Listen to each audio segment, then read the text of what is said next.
manifested by elements ethereal. I knew of terrestrial material, intertwined celestial of imperial, infiltrating corporation of oppressive cereal. Resilience is something like a miracle, observing kinfolk and draconian material. The more equipped for ascension, the more one seems to be treated as inferior. Dr. Umar said, the white man's heaven here, Asian man heaven here, Arabic man heaven here, but the black man heaven fit. The black man heaven fit, cause it lies in death. Release from the karma debt, release from all the stress, release what we don't confess. In order to live, I guess we must be bodiless. Makes me wonder, if we made out of greatness most fit for this plane, then why we the most hated? Why we the most hated?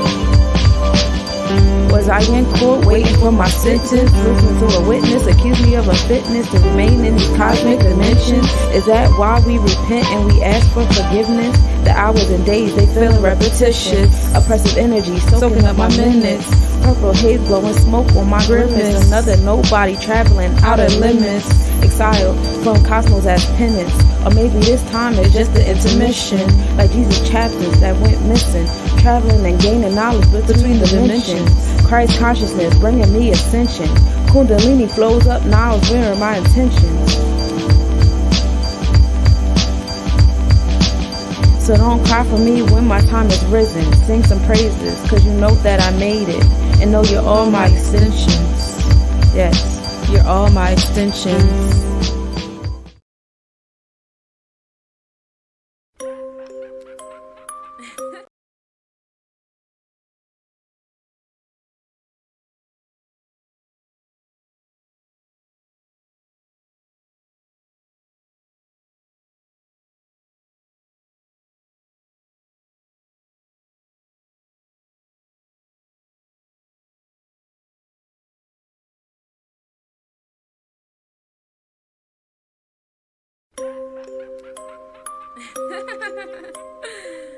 This for the gentrifiers.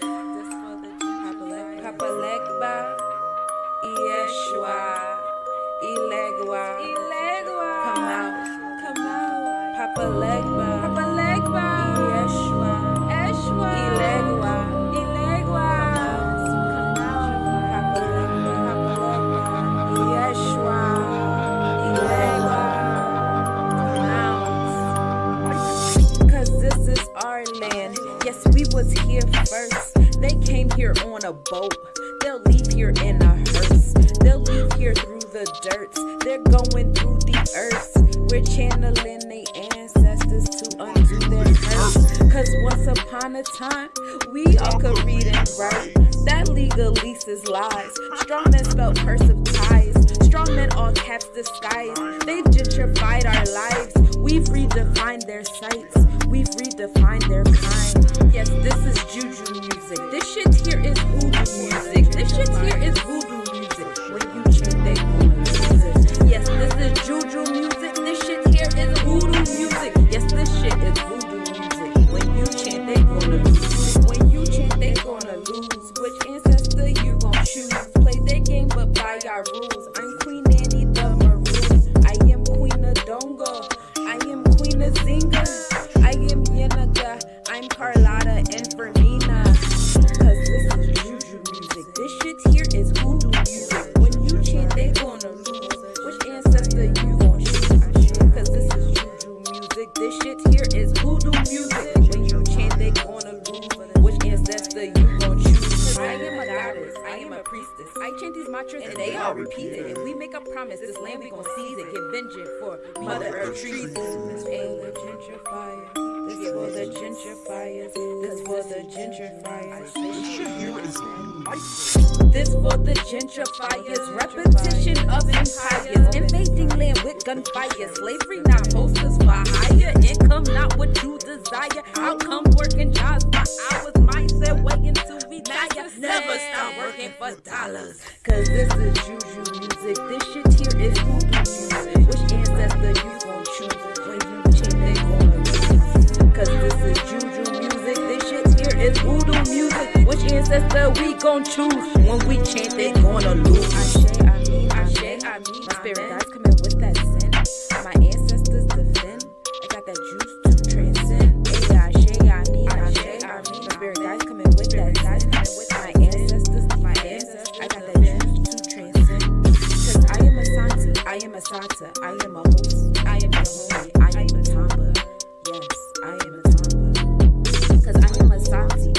Tata. I am a hosie, I am the homie, I am a Tamba. Yes, I am a Tamba. Yes, this is juju music. This shit here is hoodoo music. When we chant, they gonna lose. Which ancestor we gon' choose? Hey, choose, choose. Cause when we chant, they gonna lose. Which ancestor we gon' choose?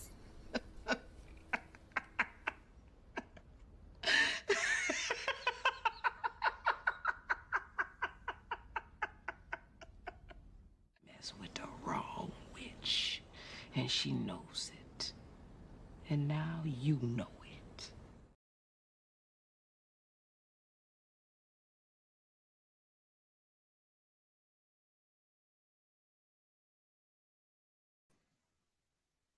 Hey, peace, y'all. Welcome to another planetary forecast with your girl Sunshine Monet L. Let me know if you guys can hear me all right. Just to remind you guys that are watching backstage on Instagram, Instagram is indeed backstage. So if you want to catch some of the visuals that I'm going over, check me out on Facebook or Instagram, Less Nobodies or Sunshine Monet L.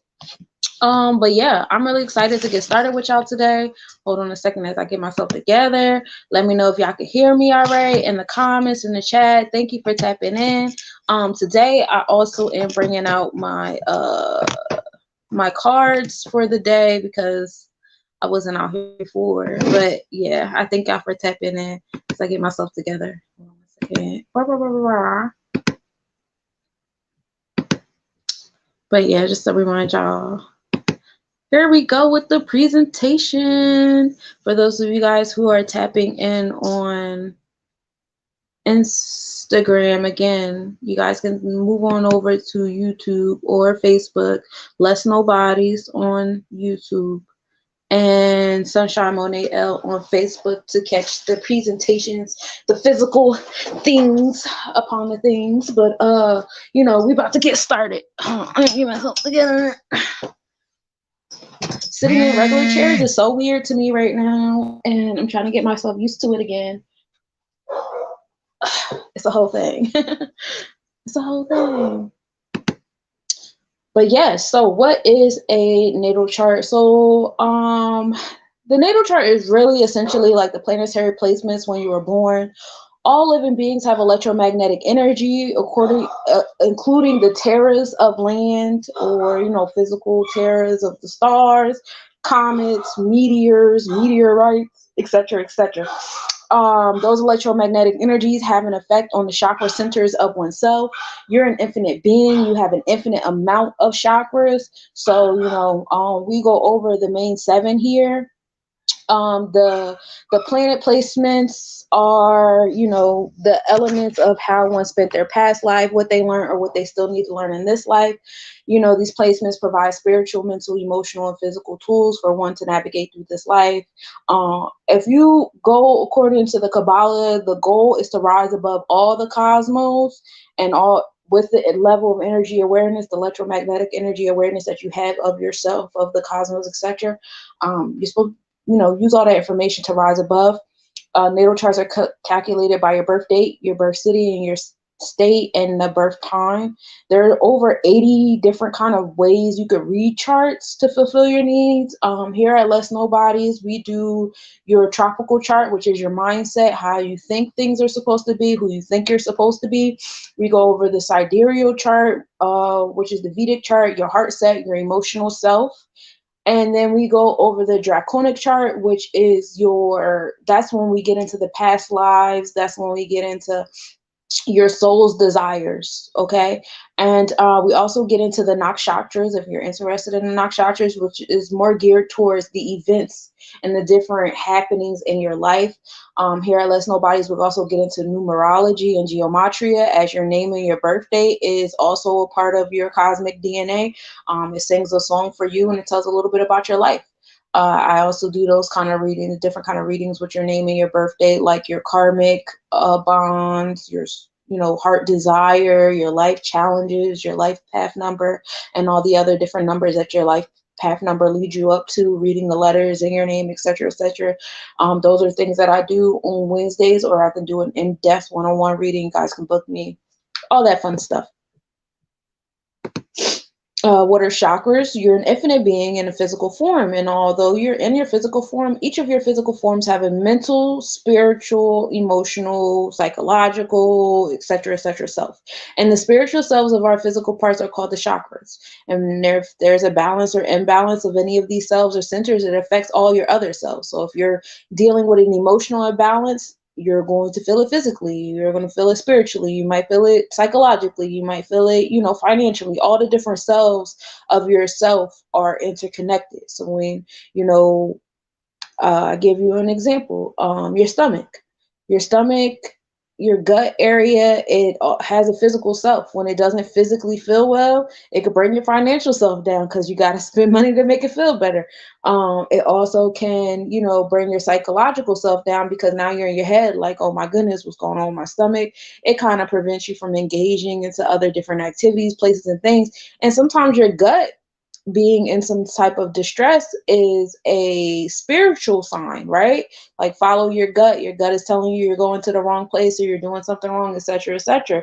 So you have that as well. So that's another, I didn't mean to fly through the slide like that. But that's another example of how your physical self has multiple other selves within it. And when one of those areas is imbalanced, it causes an imbalance in others. Chakra means wheel or circle of life. It's connected to your main energy center of the body, the deities, orishas, colors, frequencies, sounds, zodiacs, animals, all living elements of this universe, really. So you'll see like a bunch of parallels between all these different factions. The the flow of energy in a chakra is called a Shakti, and Brahmins or supreme energies is responsible for the release and function of one Shakti. And the mystic aim is to take the coiled energy at your root chakra, which we call a Kundalini, and release it into the Brahmin's unconscious energy from Spirit 10 to Spirit 8 of the Netarus, for those of you guys who are versed in Metu Netar like myself. And here are some visuals aligning the Kabbalah, the Netaru 10 spheres, the planets, your chakras. This is a nice lineup of photographs to show how they're all interconnected. They're all in the same place of self. All right. When we get into the chakras in astrology, all of your chakras have a masculine and feminine side.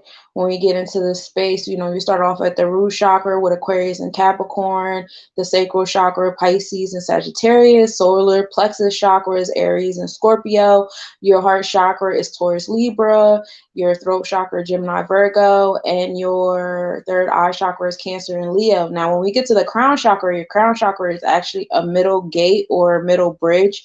And what it does is it's ruled by the whole universe. That's kind of like the gateway between your physical self and ascending from your physical self. Once you reach ascension, you're in the crown chakra. So nobody's really touching the crown chakra too much in this realm unless there are different examples would be like astral projection is definitely a big one. That's something that certain people on this plane they can do, and that's going through the crown chakra to enter through someone else's crown chakra. And you want to be very careful with that because even though you may be in tune with all of your chakras, you could be entering someone else's open crown chakra, but the rest of their chakras are imbalanced and things, and you could take on that energy, and that could muddy up some things with your own crown chakra. So you want to be mindful with that. I see a lot of people, using their astral projection to heal other people. And I think that's really, really dope. I just, careful, careful. There's always somebody watching with ill intentions. Here at Let's Nobody's, we actually recognize all 5 of the elements, but they're not listed up here, and that's okay. We have Earth, the general information of Earth is grounded, practical, reliable, dependent, can also be stubborn or have like horse blinders on. Then you get into the water, which is sensitive, emotional, mysterious, and charming. Fire, passionate, enthusiastic, temperamental, and emotional, but it also can be impatient. And then air is creative, adventurous, fun, and powerful, but hard to like enclose or pin down or keep to one space one time. And then it even shows you, the cardinal, mutable, cardinal, mutable, and fixed energies, between the three signs. And, Jupiter rules over the ethers, and the ethers are located in your throat chakra. So, also bring you to the chakras and the body parts that it's in alignment with. So you got the name of the chakra, the planet, and then pointing into the body part. And then it also gets into some asteroids. So of course you see here there's more than 8 chakras. Like I said, you're an infinite being, so you have an infinite amount of chakras. So there's way more than this too, but I like this one because it gets into some of the asteroids and the different chakras, like Chiron, being between your heart and throat chakra. Chiron is the energy of your wounds, and when you conquer those wounds, you get to the higher level of your heart. That's the highest level of your heart, because getting over the childhood wounds and the young adult wounds and all that, that's like, whew, that's a big thing between your heart chakra and your throat chakra, and that's why it's located there. But yeah, get into all of that. Also, for those of you guys that are into astrocartography, that's also something that I do, finding out what position the celestial bodies were in over our Earth, Terra, that we live on. It could be an ascending, descending, or what is it, midheaven, lower midheaven, ascending or descending nodes, and those have different effects on your experience in that part of the world. And it's not just about you being physically in that part of the world, it's also like you could be mentally there, or maybe you have a pen pal, or now you have Facebook friends, or maybe a Facebook group, or maybe you want to travel there for vacation, or you just got a job there, etc. I could explain to you the kind of experiences that you experience over in that space based upon one or two things. One, the overall astrocartography of your overall birth chart, and two, aligning your natal chart with the natal chart of the area that you're moving to, like creating like a synastry chart with the two of you guys' energies. So those are the two things that I could do for you. If you guys are interested in astrocartography and traveling to different places and you want a little insight on that, I could assist. Also telling you when to go based upon like the transit chart, your natal chart, and then the chart of the place you're going to. I could do all those different things for you. And as far as the heliocentric model of how our system moves in space, this is pretty much like a photograph or a diagram to show you that we're not just moving in a complete circle, we move in a spiral, an upward spiral at that. While the sun continues to move forward, we kind of move around it, pretty much like rings around the sun, if you will. Some of the rings go high, others go low. We have periods of time where we go really fast, periods of time where we go so slow, we appear to be moving backwards, and we call that retrograde. Yeah, but that's essentially, what this model is showing you. One of the theories, I love theories. I'll sit and talk to y'all about theories all day. Y'all know I try to never come through with everything coming out my mouth as 100% facts, because, someone else can come, with different information, and I'm open. I love to learn. So, just different theories on how these things are moving, because if we keep it 100, the people that are walking around pretending that they know really don't know. And it's okay. It's okay to not know. Theories are fun. But this is what we have as far as, so I really like this diagram, because y'all know, like, the past like 3 or 4 years since I've been doing a planetary forecast, talking about what zodiac energy and what constellation energy Earth is in has been like a whole thing, adventure for me. For those that y'all don't know, I've been doing a planetary forecast for about 7-8 years now. My son is about to be 9 years old. I be telling everybody 6 years forever. But yes, I've been doing this for some time now. And so, just the way we describe different happenings on Earth versus different happenings on other celestial terras is like two totally different things. And because we use two totally different vocabularies, sometimes it makes us feel like on Earth, like we don't go in prograde or retrograde, or we don't have, certain things happen on Earth that don't happen on other terras, and that's not true. It's just the vocabulary is different. But okay, so I really like this diagram because it gives me a vibe of like where the Earth is. So if we're looking at the sun, and the sun is still over there in the Capricornus constellation. Get it? I'm not talking about the zodiac energy. Yeah, we're in Aquarius zodiac energy, moving our way to Pisces energy. We're also in the Capricornus energy, making our way to Aquarius zodiac. I mean, not zodiac, Aquarius constellation. In fact, we enter Aquarius constellation next week, and I'll get into that momentarily.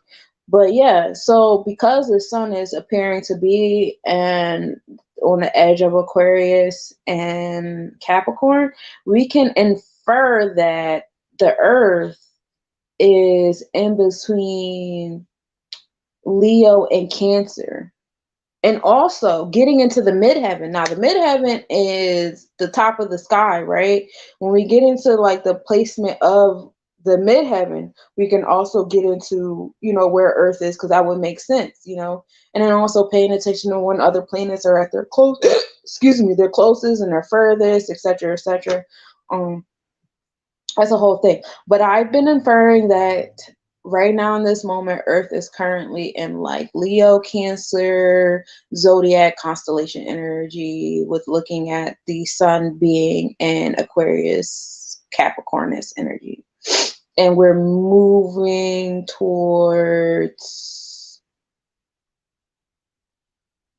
so as the sun goes that way, so I guess we would be moving towards like Leo, Virgo energy. And that's what I got for that. So you guys know I go over the zodiac energies of all the cultures as well. When we get into the West African culture, we have just entered the wealth of amber. Natives have like a sense of morality as well as a rebellion and unique instinct. It's kind of about like learning about the value of material goods and how easily they could be lost. When I think about when I was reading up on this horoscope or the zodiac, it was giving like Taurus vibes, as far as like, first of all, rebellion, stubborn, because that's a fixed earth sign. And then also being like, having a sense of value for material things, for materialism, and learning to not, overindulge or fall into, the traps of that type of energy. Yeah, that's what I got for that. And then the otter is energy, is the zodiac energy as far as like the quote unquote Native Americans or those indigenous to Turtle Island. This is the butterfly clan, which is air. The air element is the butterfly clan, and it invites us to behave like children, demand bliss and help and have fun, go with the life and experiences. Strength can smooth out any circumstance. So it's really that mindset of a child that like simplifies hardships in life. My kids give the best advice. They make everything just seem so simple, and it really is that simple. Honestly, it really is that simple. It's just like we've allowed indoctrination to complicate so many things in life that's really that simple. And so whenever I want good advice, I definitely go to my kids, because I stopped going to adults for advice a long time ago, because they just make it even more complicated. Like, okay, it's not that I'm looking for a specific answer to like support what I'm already thinking, but it's just like I would like to be around minds that aren't stuck on the indoctrination or Stockholm syndrome of things. And then as far as the Chinese zodiac energy, we're dealing with the rabbit. The rabbit, this zodiac energy started January 22nd till February 9th. We're finally in a good space for me because I'm a horse. And last year was just like too slow for me. Let me tell you. So like being a horse during ox, the year of the ox, oh my God, kiss my ass. Okay.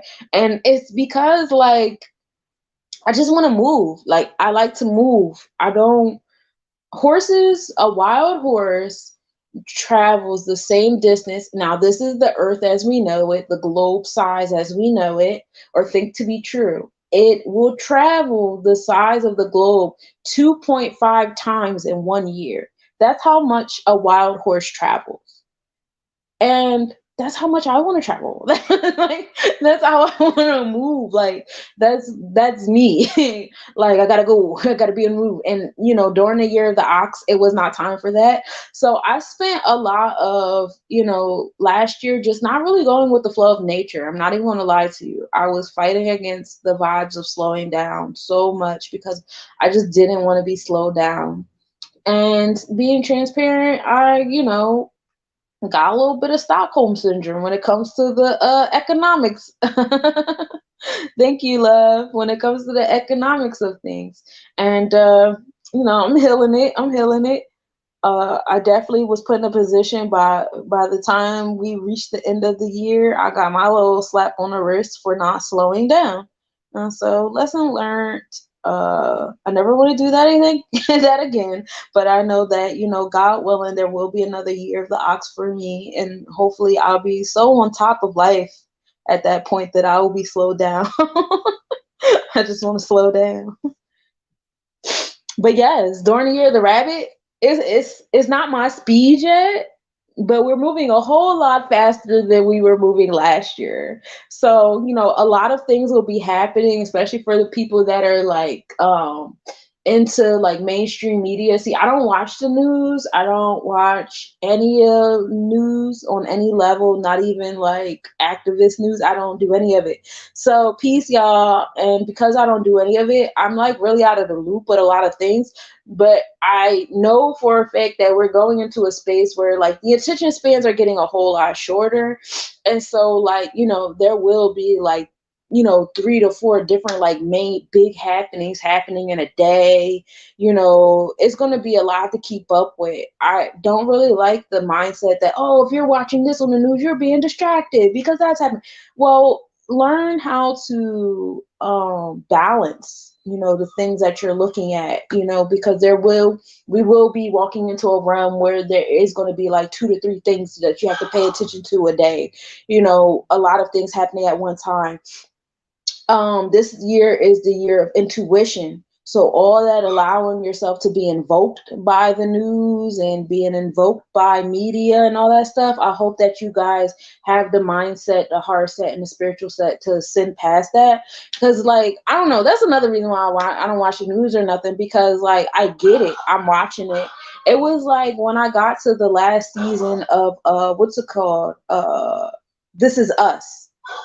And it got so drag. Like I didn't watch the last 2 seasons of This Is Us because I got tired of crying. Like, bro, I'm always fucking crying. Like, I get it now, and I'm paying attention. Like, everybody's wearing fucking beige and black and browns, and everything is blue lit or beige lit. It's always solemn, sad frequencies in the background that invoke you into sadness and feeling down and depressed. And everybody's voice is so soft and solemn and sad, and every episode is mourning.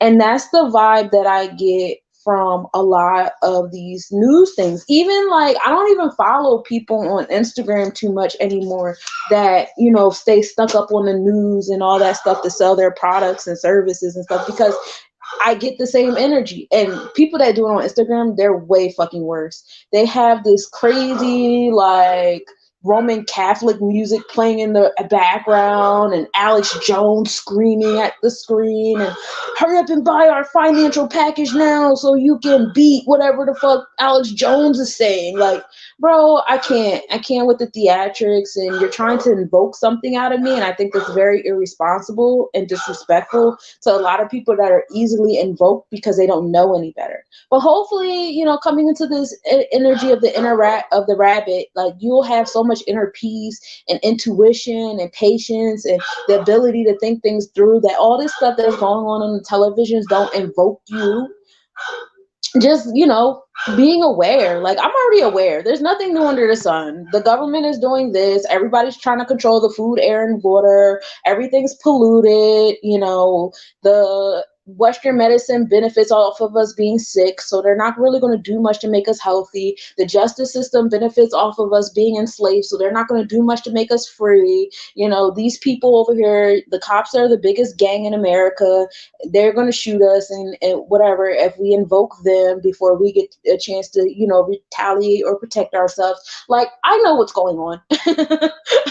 I don't need constant news. There's always something going on in Russia, always something with China, and whenever Korea feels left out, now we got the North and South Korea thing going again. Y'all always starting wars in the Middle East. Like, it's nothing new under the sun. I already know what's going on. I don't need the whatever. Y'all been doing this since I've been on this plane for the last 30 something years. I'm good.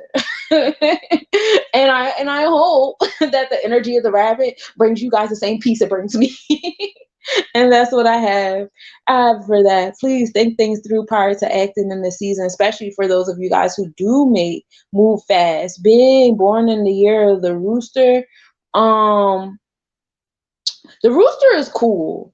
I think that all the, like, I won't say fast moving animals, but for those of you guys that don't move to the pace of the ox, y'all gonna be good. Y'all gonna be good. For those of you guys who are accustomed to like slow and steady and stuff, it might be a little bit of triggering for you guys, a little extra, but it's all right. Being patient, being present, is definitely like the master keys in this space. All right, so now we can get started in the chakras. Thank y'all for, that staying with the introduction. I try to do the introduction every episode because it's like every week I always have new people coming in the audience, I guess you call it. But every week I always have new viewers, and it feels so important to repeat those foundational thoughts or whatever for the people who are just now watching for the first time and stuff like that. I come upstairs so I don't have to listen to my dog, and I still end up listening to my dog. He is the most. And for those of you guys that are tapping in today, once I finish the planetary forecast, I'm gonna do the readings at the end of today's episode. So, if you guys want a card pulled for you, you can comment in the comment section, pull a card, and that's what I got for you. But we're gonna start at the root chakra. The mula being root and adara meaning existence. And this is located at the base of your spine. It brings a sense of being grounded, discipline, a sense of order. Hold on a second.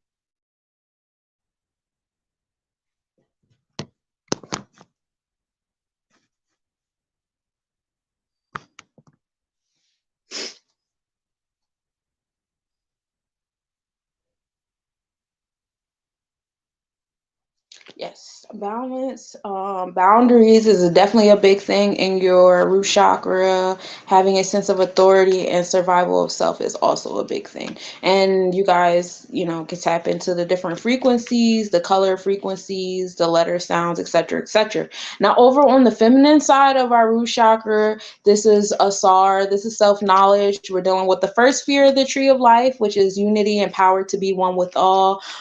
We have Saturn or Babalu A rules our root chakra, and right now that energy is sitting in Aquarius energy. It's actually in the mutable side of Aquarius energy, so starting to be more like go with the flow of things, but still in that rebellious, activist type of energy. And it's sitting in the seventh house. The seventh house is one-on-one relationships, bonds, different contracts that you have, agreements that you have with other people, places, and things and stuff like that. A lot of different bonds that you have sitting in your root chakra. It's time to be innovative, reinvent them, redo them, all those different types of things. That seventh house is also over there in Aquarius, still reminding you, and this is where a lot of your challenges have been coming from, this past year as well, because, Saturn stays in the same zodiac energy for about a year before it moves on to the next one. So this past 365 is all about, getting challenges in your root chakra, learning about boundaries, how to establish boundaries, having certain difficult conversations with people and stuff like that, but they need to be had, right? We also have the sun over here in our, root chakra. Our ego is sitting in the space too. So it's on the forefront of you guys. It's on the outside of all you guys, the need to express boundaries. And if you're moving against this energy to create new boundaries, and it's not just personal relationships, it's anything that's involved in your daily life. All right. Your daily life is like really affected by this energy. I think I need to move this because I feel like my head is like in the way of certain information, and I don't want my head in the way. But yeah, the sun is like your outer self, your external self. You're dealing with your experiences now. Here we go. Oh no, I don't like that either. Why is it so small? There we go.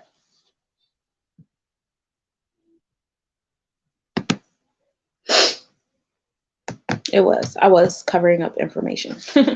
But yeah, now we're dealing with, your ego, your experiences, your outer self, your self-realizations. And that's when you find out like, dang, I really like boundaries. Like boundaries are a really cool thing to have. I'm happy. But if you're not, creating boundaries and you're not, tapping into that Saturn energy that's saying, hey, it's time to reinvent, it's time to innovate. If you're not doing any of those things, then you're definitely going to be greeted with a lot of challenges. You're going to be dealing with a lot of challenges regardless, whether it's challenges because you're not listening to the boundaries you need, or it's challenges because you are listening to the boundaries you need. And now, you're dealing with the backlash of creating those boundaries. Now you're having those difficult conversations that you should have had a long time ago. You're dealing with what do you mean by contracts? Are you just talking about this life? No, I'm not just talking about this life. You have some contracts with some souls from a past life, and that's probably why you've been coming across people that are more familiar. I started talking about that about 2 to 3 years ago during that planetary forecast. We had a lot of energy, with Saturn being in our Scorpio energy a few years ago. When Saturn was in our Scorpio energy, we was dealing with a lot of past life contracts, dealing with a lot of past life energy in our root chakra. And that's when we started, aligning with people that look familiar, when Saturn was in Scorpio. And so now we're in a space where, you've come across, and these are for people that have been going with the flow of the planets. Now, you dealt with the karmic of the past lives, the soul contracts, the contracts that you have with other beings on this plane, etc., etc. And, you started meeting those familiar people, aligning with them, having the experiences you're supposed to have with them. Some of them came and went just as fast as they came. You just had to complete a couple things with them real quick and they was out the door. Some people tried to stick around for longer. Some people still in your space and have no business being there. And you're dealing with a lot of, karmic energy from that. But, create some boundaries in this season. We're creating boundaries in our root chakra for those contracts, and also contracts for this life too. Not just, you have business contracts that you have with other people. Maybe it's time to go back and look at those, the terms and conditions of some of those contracts. Or you as an employee, a lot of employees don't know how to negotiate their contracts, and it puts them in very weird spaces, especially, this at-will employment stuff. And I think that's funny. I'd be like, yeah, and you're an at-will employer. The moment I feel like this no longer fulfills my needs, I'm out of here too. Like, you're not the only one that can bounce. So, you have that kind of energy as well. You also have, contracts is verbal contracts that you make with other people. I tell people to watch the words they speak, especially when they're in the honeymoon phase in their relationships or their friendships or with their business ships, and whatever ship you're on. When you're in the honeymoon phase of it, you have a tendency to say all these crazy things like, oh, this us forever and be together forever, and this is yours and that's yours and this is ours, and blah, blah. Be mindful of those contracts you're speaking life into, because some of you guys are wondering why you can't get this person out your mind, why this is this and and that is that. And it's because of a lot of these contracts you spoke life into. You may feel like you don't mean those things now because, you know, certain things have happened, but those contracts still exist. So, you know, you have to, you know, do your work, cut your ties, you know, rid yourself of things that don't belong to you. A lot of challenges are going to come out of that. Start having those difficult conversations. And then over there in your masculine side of your root chakra, now when we dealing with the masculine side, we dealing with, you know, your experiences, your outer, you know, happenings, you know, of what's going on in the inner self with the inner challenges and, you know, the one-on-ones and, you know, creating balance. Your soul knows the areas of your life that are imbalanced because it's telling you, hey, you know, this is not balanced. We don't like this. And you are making the choice of whether you're going to listen or not. That's really up to you. Now, in your outer experiences, if you're listening or not listening, you have Mercury over there, which is your decision-making mind, the patterns that you keep putting yourself through. Yeah, your decision-making mind and the patterns you keep putting yourself through. And this week, Mercury is going to go from that Capricorn energy to we're moving to Sagittarius energy, I believe. So in our we'll get to that in a moment. I won't even, because me trying to speak too fast is doing too much. But yeah, we're moving forward, you know, from Sagittarius to Capricorn this week, and that's exciting. So we're going to move from our, you know, sacral chakra with the energy and moving it back down to our root chakra or whatever, because you're going to get the vibe of, well, what feels good? What made you, you know, do this and what made you do that? And then as you go into the Capricorn energy, it's like you're applying those feel good, you know, decisions, those feel good patterns and stuff back down to your root chakra to create some boundaries, to create some order and some discipline in yourself. Also, Pluto, the energy of transformation, is sitting in our root chakra, and Pluto is going to be sitting in our root chakra for a few more years now. Like, for those of you guys who don't know, Pluto has been sitting in Capricorn energy since January 26, 2008. All right. You know, that was around the time Obama came into office, which created a big transformation in authority, right? Babalu A energy is the energy of authority, the energy of discipline and order. And what bigger order there is than the president of the United States, you know, and all the culture, you know, transformations that occurred with that, all the monetary transformations that have been occurred from Obama to, you know, President Trump to now Biden. We have been dealing with some crazy transformations, you know, very, very extreme, which is also the energy of Pluto. Also dealing with a lot of ascension energy, with a lot of, you know, these quote unquote celebrities, people that we give a lot of energy to, you know, people we put on a pedestal. They have been ascending, you know, in a nice chunk of amounts. Also, you know, secrets is also the energy of Pluto. A lot of these rituals, these patterns, the Mercury energy of people in certain places is starting to be revealed. That Pluto energy is revealing, you know, what's going on behind closed doors, what people are doing in that occultist, you know, everybody has their own cult. Everybody has their own cult. Cult is short for culture, but it's a certain culture that's going on in the government or in Hollywood, et cetera, et cetera. And that stuff is being revealed and is creating transformations. This is the most like disinterest energy I've ever felt in Beyonce concert. This woman has been doing income tax concerts for years. And I'm just so proud of us because it's finally people saying, okay, enough is enough. Like, you're doing too much, sis. And that's cool. Like, you know, the transformation is happening. The pendulum is swinging. The power is going, you know, where the power, you know, I would like to think the power is going back to the people as a lot of us are gaining peace. A lot of us are gaining awareness of these different patterns, that Mercury energy, you know, like, oh, y'all been doing this. Y'all do this every year. Like, you know, here we go with this again. Here we go with that again. You know, this, that, and the third. And this is sitting in your sixth house, which is your health, your wellness, your daily routine. Sixth house is also in that Capricorn energy. So a lot of the stuff that you're going to find yourself creating new order and balance and authority in, you're either allowing outside entities to come into your space. I had this conversation with my son And somebody else the other day too, I was like, listen, you got two choices. You can either be in charge of your root chakra and create your own authority, your own balance, your own groundedness, your discipline and boundaries. You can create that yourself, or you can allow an outside entity to come in and create it for you. Now, if that outside entity comes in and creates it for you, whether it be your job or the education system or your local government, the county, state, federal, if you allow these entities to come in and create all that stuff in your root chakra, that is the gateway to infiltrating the rest of your chakras. Now they're telling you when and how you can find joy in your sacral chakra, aren't they? Now they're telling you, what you're in control of and how to express yourself in your solar plexus. Now they're telling you, what feels good to you in your, in your heart chakra. Now they're telling you what you can and can't say in your throat chakra. Now they're telling you what you can and can't think in your third eye. I think that the public school system is a perfect example of that.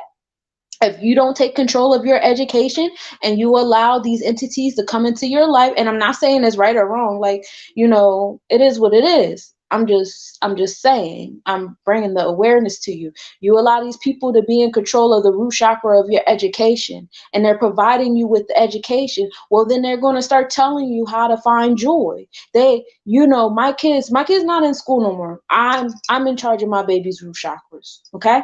Nah, I ain't playing this game with these people. But like coming back, like, when my son was in school, they would tell him where to find joy. Oh, it's October, it's Halloween, so you're going to find joy in Halloween. And it's Thanksgiving, so you're going to find joy in turkey. You're going to find joy in these stories about the pilgrims and the Indians. You're going to find joy in Christmas. You're going to find joy in they're literally guiding your sacral chakra because they're providing the education in your root chakra. And then they tell you where you're powerful at, because the moment that you try to feel power, like my son, whenever he would finish a test or something early, he would just get up and walk out the classroom. My son, he doesn't really give a fuck about all the social cues. He is on the spectrum, y'all. So, but he would just get up and walk out the classroom. He would go to the library. It wasn't that he was doing anything crazy. He would go to the library. Like, I'm done my tests. We still got like a good 20 something left of class. I'm going to the library to go read the books I want to read that I've been trying to get out or whatever. Ooh, thank you. I appreciate you. And so, I would get phone calls about that. Like, your son just walked out of class, and I'm talking to my son like, what happened? Well, I finished my test. I did what the teacher said, and I want to go get my book while I got time. And I'm like, okay, that, to me, that makes sense. My child is in charge of his root chakra to me, but being in this place, in this system, he's not in control of his root chakra, nor is he in charge of how he gives himself joy once he finishes what's going on in the root chakra. Because they're telling him, no, you don't get to go to the library to feel joy. You don't get to reward yourself. You get a reward when we give you the reward. And then turn around and tell him where he, what he has control over. He can't even control what he eats. They have this thing in school where, like, I was packing my child a lunch, and it was a healthy lunch, but I always put like a little unhealthy snack in there on the side. You can munch on these Doritos after you get done eating these fucking carrot sticks and da-da-da. Like, I, had like a little, that was my compromise with my baby. And so, they would take his Doritos. They would take the unhealthy snack and leave him with everything else, but they weren't replacing it. And it was just like, no, we have authority over your child. We have the power. Your child doesn't have power over what he can eat. Now it's us. Your child does not. He can't feel whatever he feels like. My youngest, his Venus is in Aries. He's very explosive with his emotions. He can't be explosive with his emotions in school. They don't got time for that. They don't have time to teach him how to count and meditate and learn how to control his emotions. They're not making space for that. Now he's the bad kid in the class.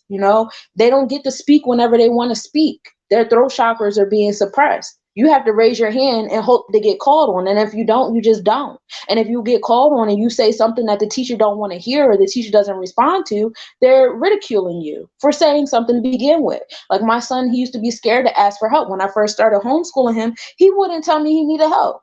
He would not tell me if he didn't understand something. He just wouldn't say anything. He would just be quiet the whole time. And I'm like, bro, it's just me and you here. You ain't got to do that. I'm not going to shame you because you don't understand something or this. Like, that's not what we do here. The goal is for you to learn. If that's the goal, why would I shame you for learning? Like, we're not doing that here. So it was just like a lot of unlearning, unraveling. But that was just like the example I'm giving y'all. And then it could be something in your job. Your job gives you a paycheck. So you're allowing your job to have control over your root chakra, because that paycheck, instead of you growing your own food, you rely on that paycheck for food. Instead of making your own clothes, you rely on that paycheck for clothes. Heat, electric, etc., etc. You're relying on that job, on that paycheck to provide it for you. So that job is now providing a lot of resources to your root chakra. So now that job is telling you what your boundaries are. They're telling you what your discipline is. Like, you need to be in bed at 8 o'clock so that you can wake up at 5 o'clock to be here at 6. Like, and you can't feel joy here. You can't play your headphones in your ears. You can't sit on your phone. You can't, like, they're telling you all the different things you can't do in your sacral chakra or your solar plexus chakra, because you're not the manager. And then now they're telling you what you can and can't feel here, because we don't have time for your emotions. And no, you can't talk whenever you want to, because we don't have time for you talking. You're at work. And we're going to tell you what to think. And that's what happens when you allow people to rule your root chakra. They're going to start to rule everything else. So it's up to you. Pluto is in Capricorn energy right now, and it's going to stay in Capricorn energy until January 20th, 2024. We do have a very exciting happening on March 23rd, 2023. Pluto is actually going to enter Aquarius energy. So I foresee like a really big happening in authority realms, whether it's the bank, because I know the banks and the governments are really big, like root chakra owning. Like, they own root chakras. So I think, like, some really big factions of root chakra ownership, especially like a lot of these companies that own a lot of the food, maybe another food shortage or a food recall because something is getting poisoned again, something like that. I definitely foresee happening on March 23rd, 2023. On top of the fact that, look at the numbers, 357, right?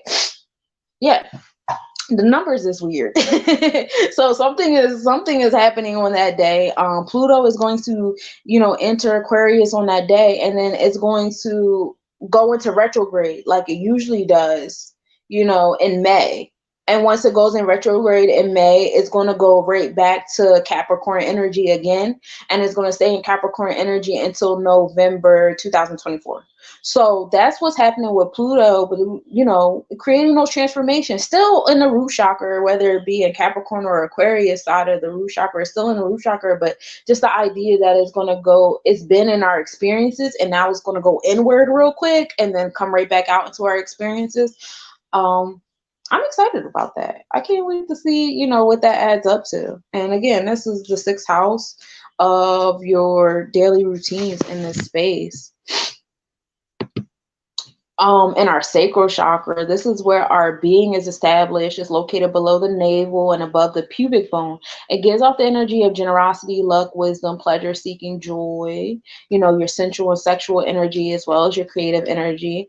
And Obatala rules over our sacral chakra. And right now we have Obatala in that energy of new beginnings. Aries energy is all about new beginnings. The 8th house is transformation house, still coming back to the energy of past lives, your sexual self, sensual self, your extreme self, maybe learning to dial back on some of those things you find yourself addicted to, certain things you don't see yourself like living without. You've become attached to it because Aries and 8th house energy is very extreme energy as well. So like addictions, it's time to create some new energy in that space of addiction.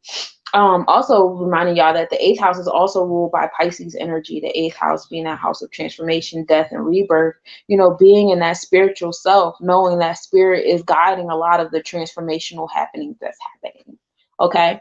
Neptune is over there on the Olukun side, which is Pisces, which is the energy of Maya, universal love, law, and justice. We have Neptune over there. Neptune rules our subconscious. Neptune rules our dreams and our secrets. It's heavy on, like, when I think of like astral projection, I think of Neptune. Like, it's like that ultimate like spiritual energy where you open up your spiritual eye. Yeah, that's basically the place where you open up your spiritual eye. And right now it's sitting in that Pisces energy, so it's in its home space. of the subconscious. It's in its home space of like spirituality and things. Um, and then it's in the seventh house, and we know the seventh house is your bonds, your one-on-one relationships, your how important they are, how you look at them and you view them. A lot of you guys are starting to provide some level of transformation in your one-on-one relationships and bending them to, you know, what makes you happy. You know, some of you, and it's not just like when I say one on, it's not just romantic relationships, it's also like familial relationships, it's also friendships, it's also, you know, just any type of like bond. You know, your clients, your customers, you may have to, like me personally, I had to learn how to revamp my relationship with customers and clients, and trying to, you know, I like boundaries. I'm a recovering people pleaser. I always had a fear of telling people no or telling people I'm not available. So I always found myself, you know, in situations doing stuff I don't want to do to make someone else comfortable. So, like, you know, giving y'all a little insight on myself in my own way, I have tapped into this Neptune and Pisces energy, because Neptune has been going back and forth between the seventh house of one on one relationships and bonds and the eighth house of transformation. Okay. So, you know, just tapping into that energy is just like, you know, I know it got to the point where like my spirit would be screaming at me. Like my phone would ring, I would see this person's face, and I'd be like, oh, I don't want to deal with this phone call because I know what I'm about to deal with. Like, you know, we're going to go through this whole ordeal that I don't want to speak on, I don't want to be a part of, etc., etc. I'm going to end up repeating myself again. For me personally, it's a lot of my male clientele, creating boundaries with them. It's like I don't want to be too available to men because it kept putting me in different like business situations where like now I'm over here dealing with romantic energy that I didn't ask for. I'm just like a really nice person and I'm a people pleaser, and I'm trying to recover that so I can stop being a bad guy in my story just to be a good guy in yours. And you know, I so now I have this new boundary. I don't answer phone calls past 7 o'clock. Especially phone calls from men. I don't care if it's about studio time. I don't care if it's about a reading. I don't care. I'm not doing anything past 7 p.m. during the winter time, because 7 p.m. in the winter time feels like 11 p.m. And no, we're not doing no late night phone calls.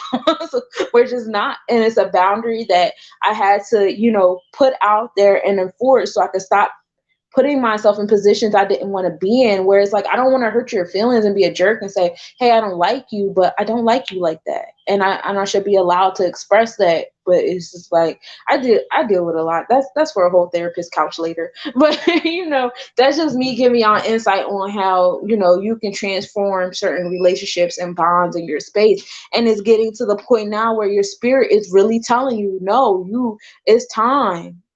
You know, it's getting to the point now where it's like if you go against what your spirit is telling you, it's really starting to create like a war within yourself, because you're not listening to yourself, you're not allowing yourself to have that space. Things get antsy at nighttime, especially early nighttime. I don't want to open up those doors with people anymore, especially now. I don't like people knowing my personal information, but I'm dating someone. So it's just like, I shouldn't have to have that conversation every time I talk to a client. It's not the client's business that I'm dating someone. And I really feel like I shouldn't have to communicate that when I'm dealing with a client, but it is what it is, you know? So for that reason, no more phone calls past 7 p.m. I don't even I might be online liking stuff and commenting on stuff. That does not mean I'm online to respond to this inbox. So I have it in my mind, like, okay, when I wake up the next day, I'll respond. But that's just where I'm at with that now. And I'm glad that I created that boundary, because while that's not a rule per se to have in my relationship, like that's not something that that's because of me, and just whether I'm dating this person or not, I just don't want to deal with this kind of energy anymore. The Vesta is also, you know, supporting that Neptune energy, because Vesta is all about your inner passion. You know, Vesta is like, and we've been talking about Vesta for like the past, you know, like year or two too as well. Also, coming back to Neptune, for those of you guys who don't know, Neptune has been in Pisces energy since February 14th, 2012. And Neptune will remain in Pisces energy until January 26, 2026. So yeah, January 26, 2000, yeah, I said that right. So, we have like a couple more years with Neptune and Pisces energy opening up that subconscious portal for you guys, and really just tap in and listen. Because with Vesta sitting here as well, Vesta is giving off the energy of your inner nun, your passion. Like when you look at like the neuron transmitters in your brain, the same neurotransmitters that go off when you're having sex also go off in your head when you're engaging in this activity. And again, giving you guys a personal example so you guys can, understand or understand, my Vesta personally is in Gemini. So when I am in my space of healing or communicating or doing this that I'm doing right now, and y'all, commenting and me responding to your, questions and stuff, this is putting me in my Vesta place. I love it here. Also, Vesta is in that 8th house of transformation, assisting, the pendulum and swinging, so that's very exciting as well. That assistance in the pendulum swinging. And, by people tapping into your Vesta, it is going to assist in the transformation of power. It's going to assist in that Pluto energy we have hanging out in that root chakra, because a lot of you guys' passions is rooted in money. If you sit down and you talk about what you would be doing if money was not a thing, if the economic system wasn't a thing, a lot of you guys tapping back into your inner child and realizing your inner child rebelled against a lot of things that your adult self is complying with. And if you're going to heal your relationship with your inner child, it's a lot of things your adult self is going to have to be quiet and sit in the back seat about, right? So that Vesta vibe is definitely, going to pull that out. It's definitely going to pull that transformational energy out, that energy, that power energy and stuff like that. The 8th house, like I said, is also in that Piscean energy, which is transformation and power. Venus is also over here in the Piscean energy. Venus is over here, bringing that sense of self-value, love, how you value emotions, how you value your relationships that you're in, how you value your own self. Also material wealth, material value. How are you valuing, materials around you? Yeah, and how are you expressing that? How is it expressed for you? So having these energies over here in alignment is really dope. I like it because, like, in my mind, I just see like a transformation in your self-esteem, a transformation in how you feel about yourself and how you feel about other people, and it's bringing power. It's bringing power in that space. Over here in your actual like outer experiences, we only have the 5th house over here, but that 5th house is a very strong, powerful house to have in this space. Um,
My bad.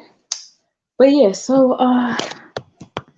the fifth house is still like a really important placement because the fifth house is like your inner, is literally your inner child. It's it's your inner child, it's your romantic self, it's your creative self. It's all about drama and attention because that's what, children are all about, right?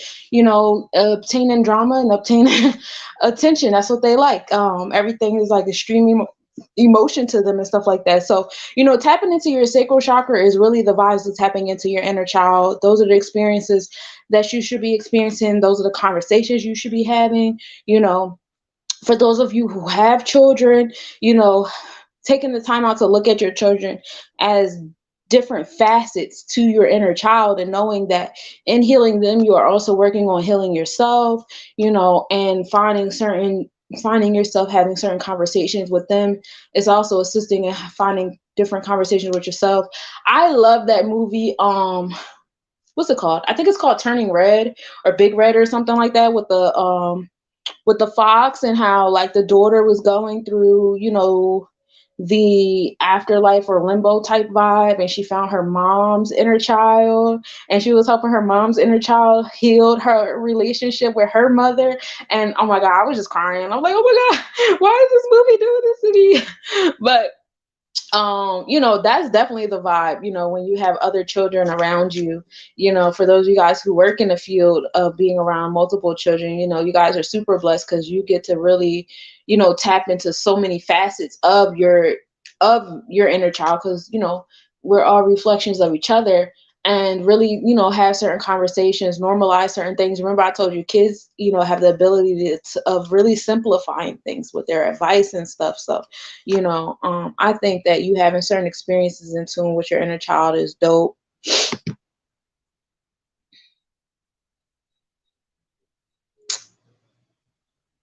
And the solar plexus chakra is our next chakra. Hold on.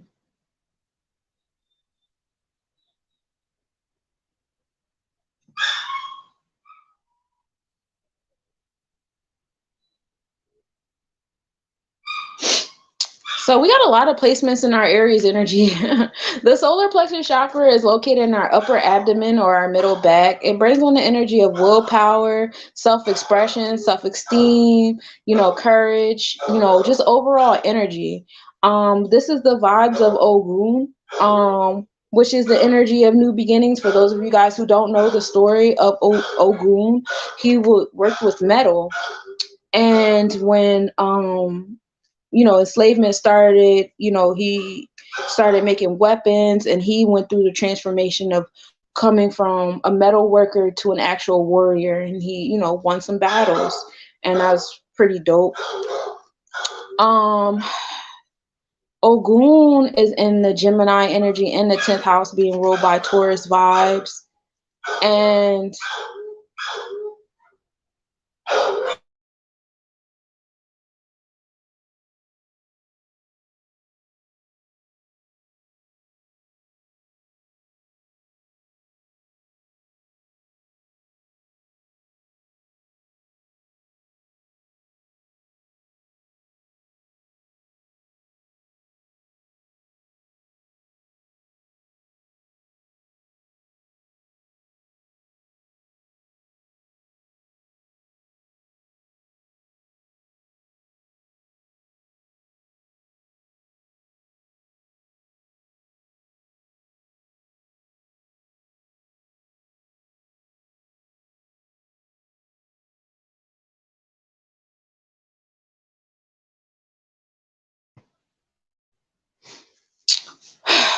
um Gemini energy is like the energy of communication. It's the community energy, it's like your neighbors, not super close relationships like the Libra vibes, but definitely like your community, like your neighborhood, your neighbors. This is the energy of being versatile, flexible, but it can be, the energy of being fickle if it's imbalanced. Like, if you have an imbalance in your solar plexus chakra,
This is not where I was at, was it?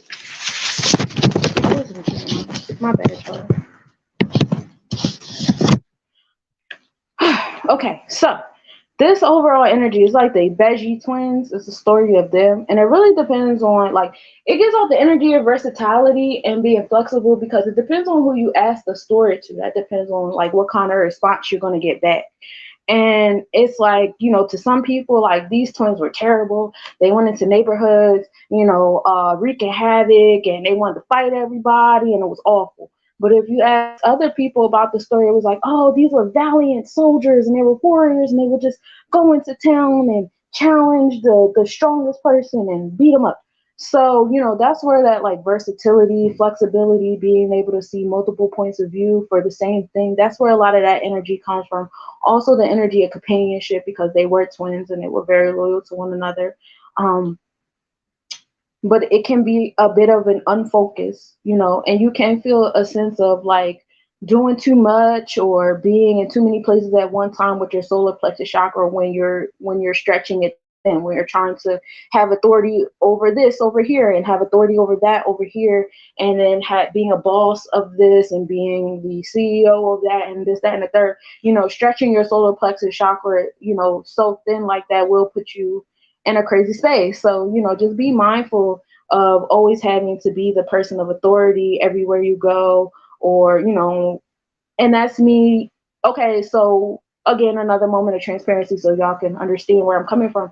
My natal Mars is actually in Gemini in the 10th house ruled by Taurus. So this is actually my natal placement. And one of my lessons as I learned to rise above the cosmos in this world is y'all see me do a lot.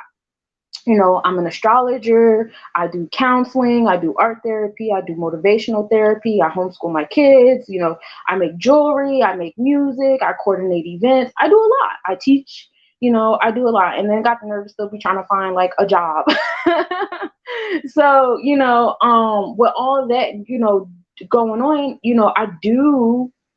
I do get that quote unquote word burnout. This is where that big word burnout comes from because the solar plexus chakra is ruled by fire and you can burn out your fire. You can experience burnout. And I do experience that a lot. I'll be going, for so long, for so much to the point where like, oh, I don't got no fire in me now and I need to go to sleep for like 2 days. you know, um, those are little different things I do, and also stretching myself thin in different places. So, sometimes I need to find focus or whatever. However, this is also what gets me going. Like, I love projects, I love communicating, I love being in the space in my community. And this is where my 10th house is, which is your house of success and aspirations and achievements and how you look to people in your community. This is how people view me. Like, oh my gosh, she does so much and she's in charge of so much and just such a, it's sunshine. I am sunshine. My mom named me Sunshine. I'm very in alignment with my name. And and that's my mom is also a Taurus, so it's really cool that Taurus is over the 10th house. But yeah, it's like my sense of value, materialism, and all that stuff like that is being ruled over is over top of my house of success and achievements and stuff like that. And so, this being in my natal placement, like that's the parallel that I can give y'all. It's just like, just myself learning how to not be all over the place. And that's how I know that there's an imbalance here, is because I'm all over the place. When Mars entered Gemini in the 10th house about a year or so ago, it was a lot of emphasis on having multiple businesses. Oh, you need to have 3 LLCs and Instagram, a TikTok, a Facebook, a YouTube for each LLC, and you need to be in charge of this and that. And then like a big examples I can give is being in Jersey. I be around, I go to Philly a lot, and I'll be around a lot of different businesses and organizations and groups of people in Philly. And it's just like, bro, why don't y'all just come together? Y'all literally do the same things. And then y'all all want to speak on unity, but nobody wants to unite. That's wild to me. So all of y'all going to keep burning out thousands of dollars a month to pay on these expensive ass venues from these capitalists. Y'all going to keep paying thousands of dollars a month for these weak ass celebrities to pull up, and y'all making sure they pockets is fed, but y'all not feeding each other. Like, a lot of these businesses out there is taking money from people and not giving it back to the people. Like, where's the gardens at? Where's the solar panel classes at? Where's the self-sustainability courses at? Like, where's the off-grid courses at? There's a whole national park out there. Why y'all not teaching people how to be boondockers? Shit like that. Like, it's it's a lot. It's not really like a community coming together to me. But in my mind, the way the solar plexus is set up is like you can either go one or two ways. You're either going to come together and display that energy that the Gemini twins displayed. They didn't do anything without each other. They didn't even ascend without each other. They were born together. They died together. When the mortal twin died, the immortal twin went to his father and was like, "Put me in the stars with my brother. I don't want to be down here by myself." So you either gonna move with the community or you're gonna move in a separate energy with the community and just be spreading yourself thin in all these different places. You know what I mean? So like that's the one or two ways that this can go for you. If it's underactive or overactive or whatever. I'm here for the unity. I'm trying to learn how to stop burning myself out. I'm getting better with finding like focus and stuff like that. That's all. Um, but over here on the feminine side of your solar plexus chakra, which is like the internal self of this energy, we're dealing with Herakuti, which is the enforcement of law. And we have Chiron over here. Chiron is the asteroid or the dwarf planet that touches on speaking about like your inner wounds, turning your wounds into a superpower. An example that I give a lot is like, I watched Dr. Phil a lot, when I was in high school and stuff like that. So it was just like, watching people talk about like their traumas and stuff they was healing from. And then by the end of the episode, now they fitting to write a book and they just like really tapped into their Chiron on them stages of like talking about their wounds and the things that bothered them and their insecurities and really like, switching it over. Like a lot of people who, went through things in their childhood or different kind of abuses and stuff like that, they end up being, adopt foster parents, or they end up being advocates or emergency first responders and stuff like that. So, you get that energy. Yeah, that's essentially what it is. That's what it is. And then it's in the eighth house of transformation. We know the eighth house is ruled by Piscean energy. So, that spiritual vibe is covering that house. The subconscious vibe is covering that house of transformation. You being more transparent about your story, about your traumas and your dramas and things like that, is going to bring you empowerment. So learn how to tell your story, learn how to share your story. That's how you're going to assist in creating nurturing vibes for other people. A lot of my goddesses, you've gone through things and you feel like you're the only person that gone through them. But if you share your story, you could very well create a foundation for women that are going through the same thing. You can create a service or a product for something for the women that are going through the same thing. Same thing for, my kings out here, my gods out here, same type of energy. A lot of stuff that you're going through, you may feel like you're the only one, but you're not. And if you share your story, you share your wounds and your trauma, you never know, what that electromagnetic energy is going to attract for you. And because Chiron is sitting in, the solar plexus right now, it could definitely put you in positions of power. It could definitely put you in a good position with your community because the overall energy is Gemini. And Chiron is going to remain in Aries until October 19th, 2026. So, you got some time, take your time with sharing your trauma, baby steps if that's needed. If you got to do some solo healing before you can come into the community and heal, there's nothing wrong with it. It's definitely going to bring some new beginnings to your space. Aries is also another energy. That's like the rebellious activist energy. Aries has been in Aries since 1925. And when you think about the 1920s, you're thinking about like, the suffrage, because Aries is like a feminine Aries energy. So it's giving like that Amazon woman, if that makes sense. So you got Ogun and then you got the Amazons, you know what I mean? So Aries is like, that that activist, that rebellious energy, go into your space where it's just like just transformate. It's like another transformational space. This is feminine transformational space. And Aries is actually a planet that's located on the outside of Pluto. So there's actually a planet that's further from the sun than Pluto, and that planet is indeed Aries. We have a lot more other planets that are on the outside of Pluto, but this is the one we're gonna give light to right now. And Aries will remain in Aries until 2044. So we have a lot of time with that feminine energy sitting in our solar plexus chakra. And then we also see that with like the the divine feminine movement, as far as like, we started off with the suffrage and the triangle shirt company and women fighting for the right to vote, and women fighting through like the 50s, with the clothing and domestication, and then fighting through the 60s, the hippie movements, and the front face of a lot of the aboriginal movements or the civil rights movements were aboriginal women. And a lot of these, quote unquote Native American women have been in the face of a lot of the indigenous movements. So you see women on the face of a lot of things, and despite how we feel about Hollywood and the media and stuff today, we can't take away from the fact that it's a lot of women on the forefront of these things, like news stories. Now it's to the point where a lot of corporations know that if they want to sell something, they have to put a woman on the face of it, because people just trust the energy of a woman.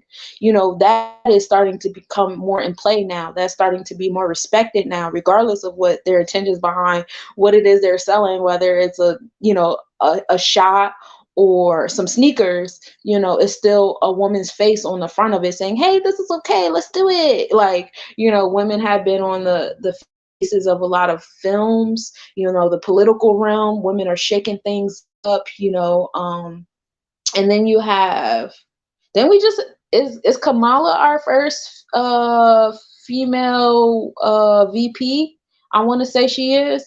Um, Again, I don't watch the news. I do not be care. That is not my chessboard. My chessboard is on a whole different realm. But that's another, divine feminine energy, women really taking over the music industry, being on the forefront of that. I would like to see more women in on the business side of the music industry, because it's just like myself being a musician. I ain't even in the game the way they are, but like I really cannot stand a lot of the interactions that I come across being a woman in this industry and trying to make music with men and having male engineers. And it's just, I'm not a fan. So I would love to see more women in those business positions, to help even out the playing field, and eventually start telling men they gotta you know have sex with them in order to get free studio time. And that's my dark joke for the day. I got no more in my pocket, I promise. And but yeah, that's the energy of Aries over here in the solar plexus chakra. It's really the divine feminine. And then I see a lot of men, tapping into their divine feminine energy too. And that's, a beautiful vibe to see. Men, starting to nurture themselves and each other better, giving themselves spaces to, feel their feelings, and really be in touch with the fact that, y'all all started off as women in the womb anyway, and I love it here. Anyway, Jupiter is also a very big energy. Jupiter is like father time, if you will. This is the energy of fortune and generosity and luck and wisdom. This is the space that you go to. Like whenever I think of Jupiter, I think of like that pop that comes over, and he always got some nickels and some candy, and you sit at his feet, and he's going to tell you a Aesop fable that's going to teach you a very valuable lesson you about to take with you for your life.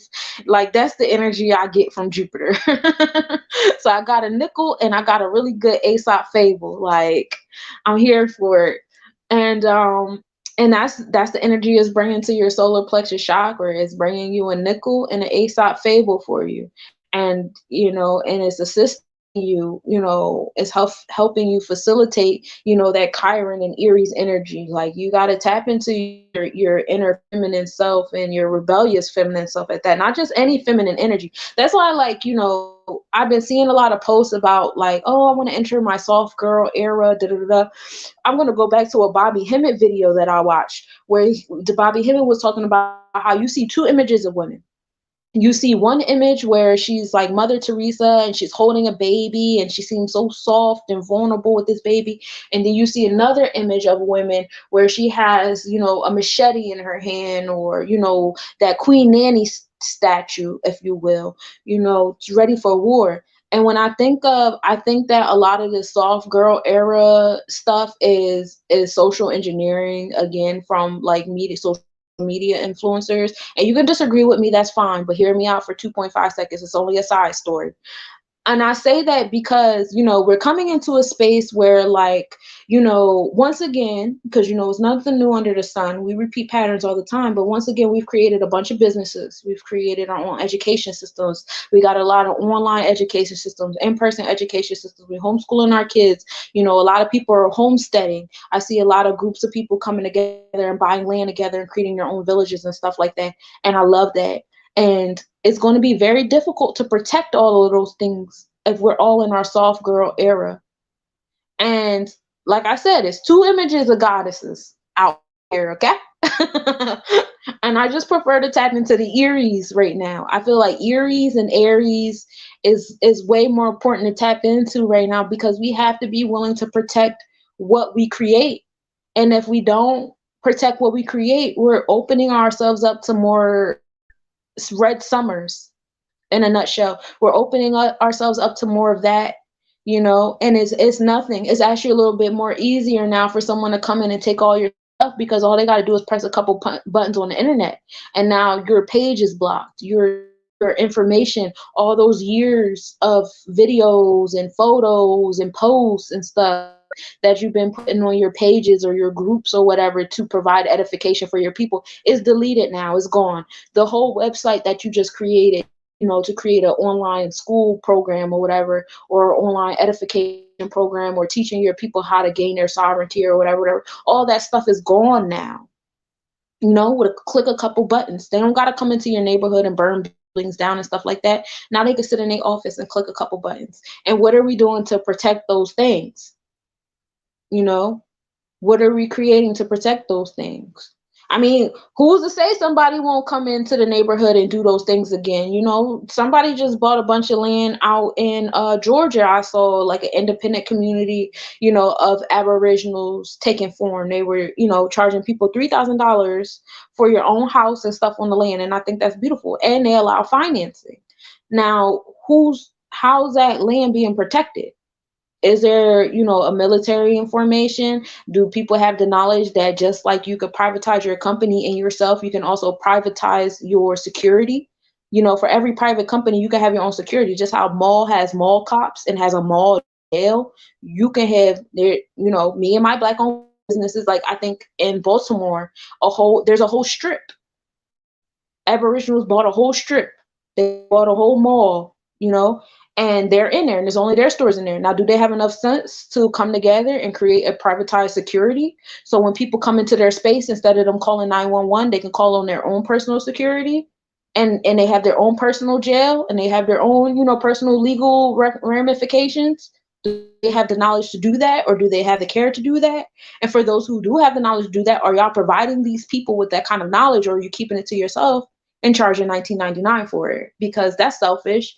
And and it puts us in a weird position. Like, if you don't got no money, you don't get to be protected, but then we still want a village. We still want a community. We still want people in the streets marching and yelling and crying for us if something happens. And it's just like, that brings me back to the Mars and Gemini energy. You got to pick a team.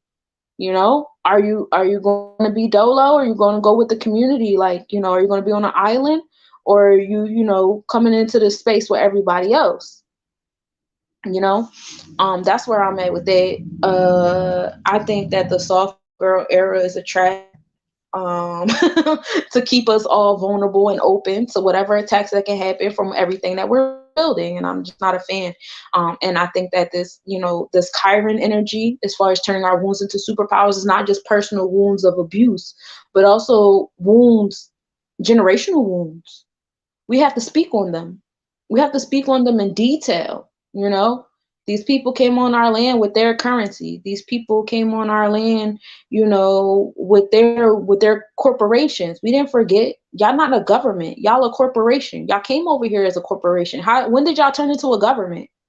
If y'all always been a corporation, make it make sense to me, and I'll be quiet. Like, tapping into those wounds, tapping into the wounds of the education system. Y'all forget how the education system even started. The education system started because they was over here forcing us. They will pull us out of our homes. You wasn't in school today, so now you about to get your ass beat in the middle of the village. You about to get hung in the middle of the village. You about to get tortured in the middle of the village because your kids wasn't in school today.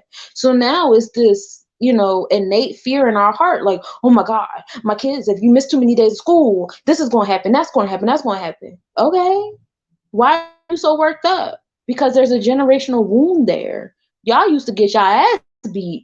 We used to get our ass beat for not going to school. If you was in the school and you had your traditional hairstyles, or you decided to speak in your traditional tongue, you also was getting your ass beat. And that's why it's such a big deal now that in California, they just now a couple years ago lifted the ban off of natural hairstyles. Yeah, because we weren't allowed to be our natural selves in these buildings. And it's still like that because it's only legal in California. So what about the other 50 states? That's thousands, if not millions, of schools where it's still not on paper. And why does it have to be on paper? Why are we still doing these people paperwork? this is not our paperwork. We didn't ask for this. Like, it's a lot of things that we, just been a part of for so long that, we don't even question it no more. But we have to come back to those wounds. We got to come back to those generational wounds. We got to come back to those familial wounds and those wounds of self that have allowed this activity, this behavior to continue even through our generation. Like, why are we still obeying if we know better? Why are we passing this stuff down to our kids? Because we know better. Why? Because it's virtually now. It's still under the same guise. Stuff like that, being in tune with those kind of conversations. I think that that's Jupiter energy of wisdom. I think that that energy brings a sense of generosity if you know how to play with it right. That's just me in my own space. We can go to Juno. Juno is all about bonds and contracts. Now we getting into that space of sovereignty. All those contracts that you sign to enter these government buildings, to enter these these government factions and things. Those all require bonds. Those all require for you to say, even on the first day of school, you get the student handbook and it tells you, oh, while you're in the school, this is the stuff that you have to do. These are the rules you have to abide by. And then you and your parents sign the bottom. Y'all literally sign a contract on the first day of school, allowing, this entity to infiltrate your chakras. If you pay attention to that student handbook, a lot of those rules, you can apply them to all of your chakras. Oh, raise your hand to be spoken to, a press in the throat chakra. Oh, no games, toys, gum, this, that, third, none of that, sacral chakra. Oh, if you feel this, you have to do this. If you feel that, you have to do that. Controlling your heart chakra. We don't encourage you to think this or think that or think this, and we have these books banned. That's control of the third eye chakra. You know what I'm saying? Like, and that's the contract you sign on the first day of school. When you were taking your child to the doctor's appointment, I never really paid attention to those contracts before until I had my youngest son, and we didn't vaccinate him at all. And it was very difficult to find a pediatrician for him because nobody would see us because we weren't willing to sign off to allow the doctors to do whatever they want. And that's literally the first contract that you sign when you start with a new pediatrician. It's a document saying, yeah, you have to, if we say that something is best, our whatever we say kind of overrules what you think. And no, I'm not signing that. I'm not signing that. Same thing with certain health insurances, not signing that. So that's just, that's the Juno energy that I'm talking about right now, which is bonds and contracts, wounds and loyalty that you need. And then like certain elements that you need in a relationship to remain loyal to that relationship. Like, okay, I could stay in this job, I could stay in this contract, I could stay in this thing, but I need certain things. I need it to be feeding me certain things first. And if it's not, then I'm moving on. Things of that nature. And that's all sitting in your solar plexus. Also, the fortune is sitting there. The fortune is, the point of the sun, moon, ecliptical, and the ascendant energy where they intersect that. And the fortune is always changing. But right now it's in your solar plexus chakra too. Fortune is self-explanatory. This is your fortune. Like, this is, the energy to pay attention to is going to bring you generosity. You got Jupiter and you got the fortune over there. Kind of a nice vibe. And then the ninth house is about changing your philosophies, your points of view on different things. And then over there in the masculine stuff, if you notice, on the last few chakras we went through, peace, y'all. Thank y'all for tapping in. This is the weekly planetary forecast. if you tap into the solar plexus chakra, if you notice on the masculine sides of the chakras that we went over thus far, it's mostly energy in the feminine side, your internal selves of those chakras, your inner self of those chakras. And that reason is because we're still in the winter time. So the winter time is still about going within, still tapping into your intuition, going in on the inside, inner growth, all those things. And then your masculine side is the experiences that you're experiencing. Ain't too many experiences going on too much on your masculine side yet, because we still in the space of going inward. We're still in the space of building it up on the inside. So if you go to your masculine side, we're just dealing with the fourth house over here, and that is the house of your communication. That is the house of your creating nurturing spaces, okay? Your home and family, that kind of community. Investing in your infrastructure, creating more private spaces, basic security, that motherly energy, self-care emotions, foundations, that feminine energy, still coming into that divine feminine energy, but more in a nurturing spirit. And that's where a lot of your experiences, so whether you're attracting more nurturing spaces or you're creating more nurturing spaces, or you are the nurturing space, but those are a lot of the experiences you're going to experience on the outside when you do all this work that's happening within. All these little plants over here on the other side telling you the work you got to put in to experience that. It's pretty exciting. I would love to be in more nurturing spaces. Nurture me. Your heart chakra is the anahata. This is located in mid chest between your shoulder blades. This brings on the energy of self-esteem, love, wealth, wisdom, compassion, and empathy. Over here on the feminine side, you have Uranus, which is bringing on that progressive energy. This is the energy that pushes you to do new things, to try new things, engage new things, the innovative energy, most definitely. And it's sitting in the ninth house of expanding your mindset, expanding your philosophies and your education, and how you go about I guess computing different things in your space or whatever.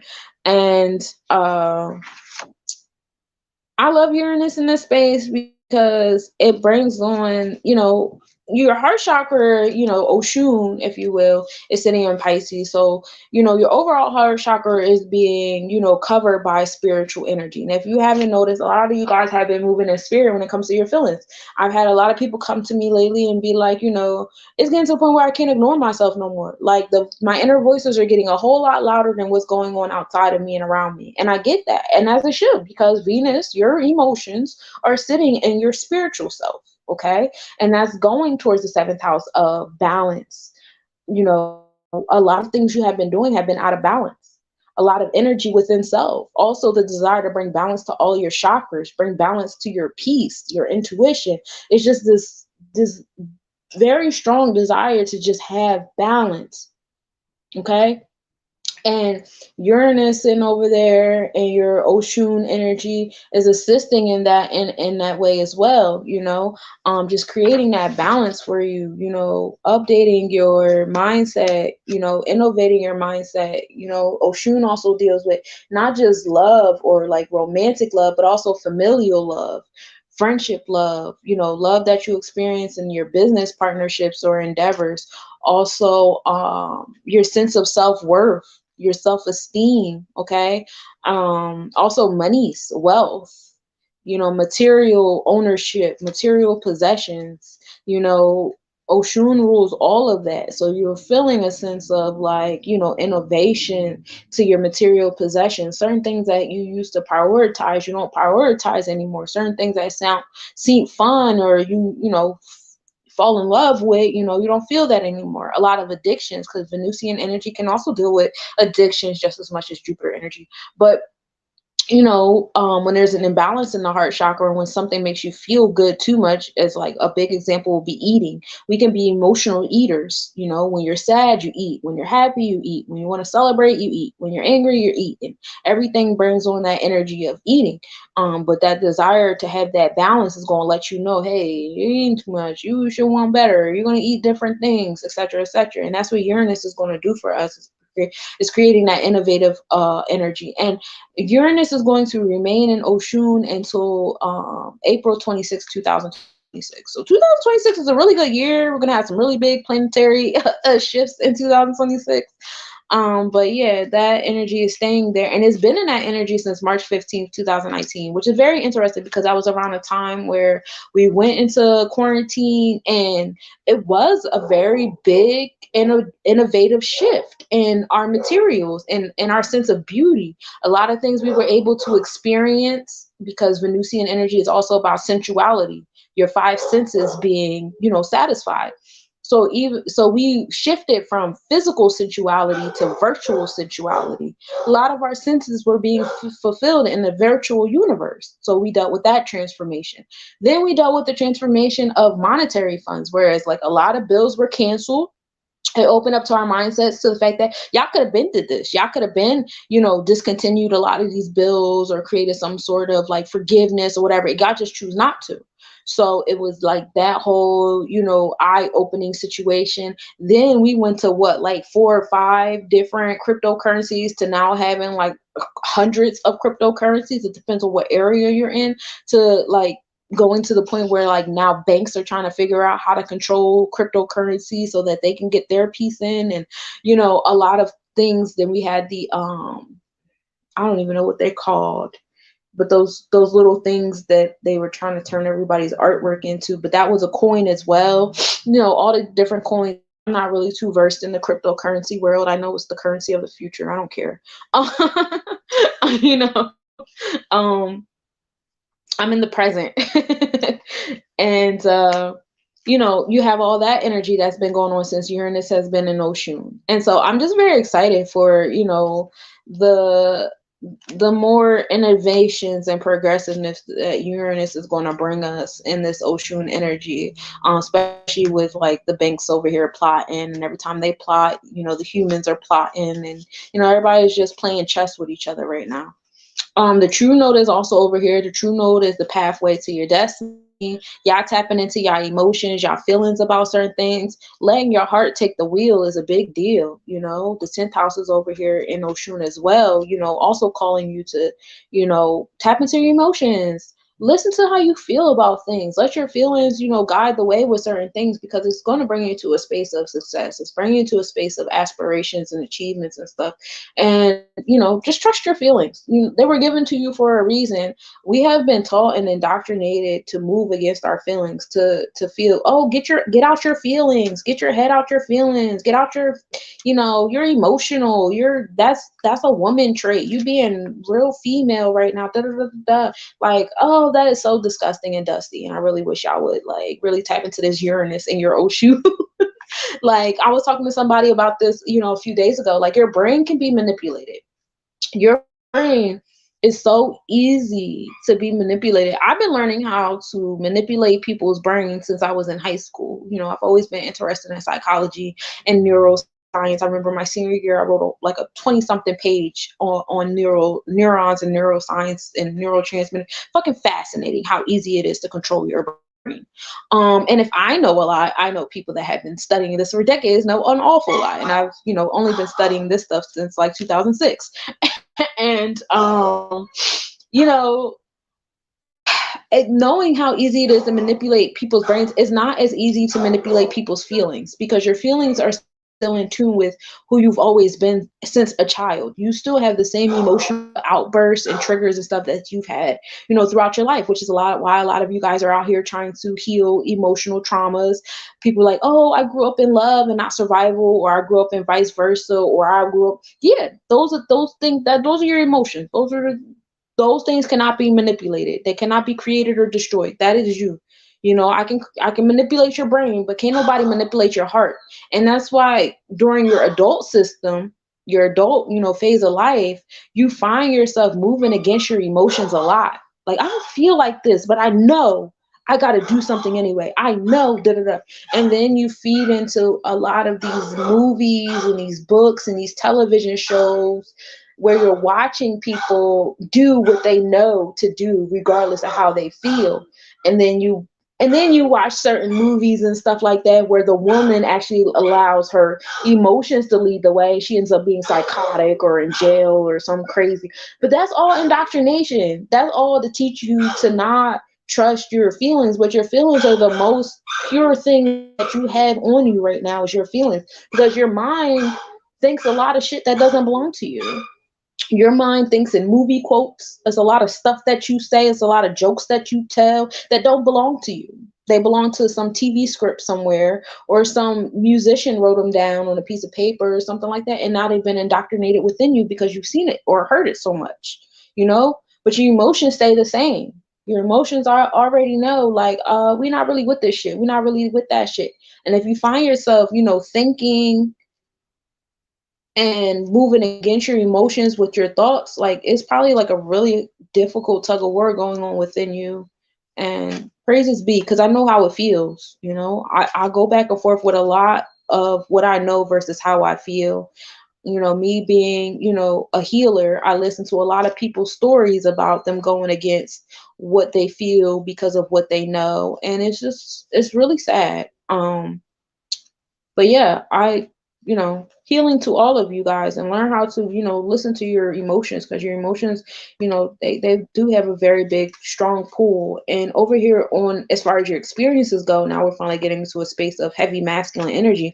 You're going to be feeling a lot of experiences, on your heart chakra. Ceres is being the energy of nurturing and agriculture and nourishment, and, those nurturing relationships and bonds and things like that going on. And Ceres also went into retrograde last week or whatever, so it's slowing down for us. We're going to be repeating certain events and happenings that exercised our heart chakra.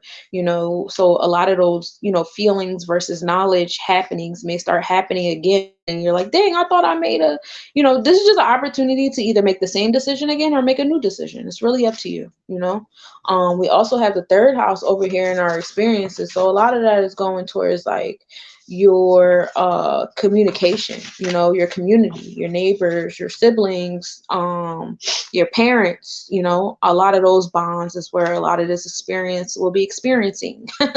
Your emotions in these spaces, your job, your social circles and activities and interests. Okay, and that's, your heart is really like creating different senses of transformation in that Uranus energy, progressive, energy there. In your ascendant, which is your temperament, your impression when you walk into a room, that's also sitting in your emotional self. So a lot of you guys may have noticed, when you don't feel like being somewhere and you force yourself to go there anyway, it's showing.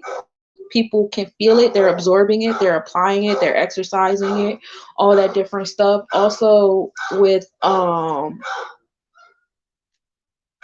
your first impression when you walk into spaces, how you feel about those different people, places, and things that are around you, is showing on your temperament. It's showing on, it's just showing on you. When you're going against how you feel, when you're going against your ocean energy, it's going to be on the outside of you. It's not really something that you can hide very well anymore. It's getting to the point where like everything is going to make you go from 0 to 100, and you're like, why do I feel so strongly all the time about everything? And it's because you spend so much time ignoring your emotions, to now it's just like, emotions are screaming at you. Emotions are screaming at you. Now we get into the throat chakra. The throat chakra is ruled by Eshu. Eshu being your decision-making mind, how you communicate, not just written or verbal communication, but also written communication is also a thing, just expression in general, right? And we have is sitting in the feminine side is Sebek, which is left brain, sphere, tree of life. Now we're dealing with labeling things. And we have Mars over there, okay? Mars being that energy of motivation, your solar plexus chakra, your power, a lot of power coming out of speaking up for yourself and having those difficult conversations. Also be mindful that you're not being like, combative, because that Mars, when you first start opening up your throat chakra, it's going to put you in certain people, places, and situations because you're accustomed to being around people that are comfortable with going against your boundaries. They're comfortable with, trespassing against your boundaries, telling you, oh, okay, whatever, I'm going to do this anyway. I'm not really thinking about how this makes you feel, and come on, and, be a better team player than that, etc., etc. And so when you start speaking up, it's going to create some animosity. It's going to create some pushback. That's that Mars energy. Mars energy is also about new beginnings. And this is also in the 10th house ruled by Taurus energy. So it's like, it's going to bring you success if you just start speaking up, if you start communicating, if you start expressing yourself.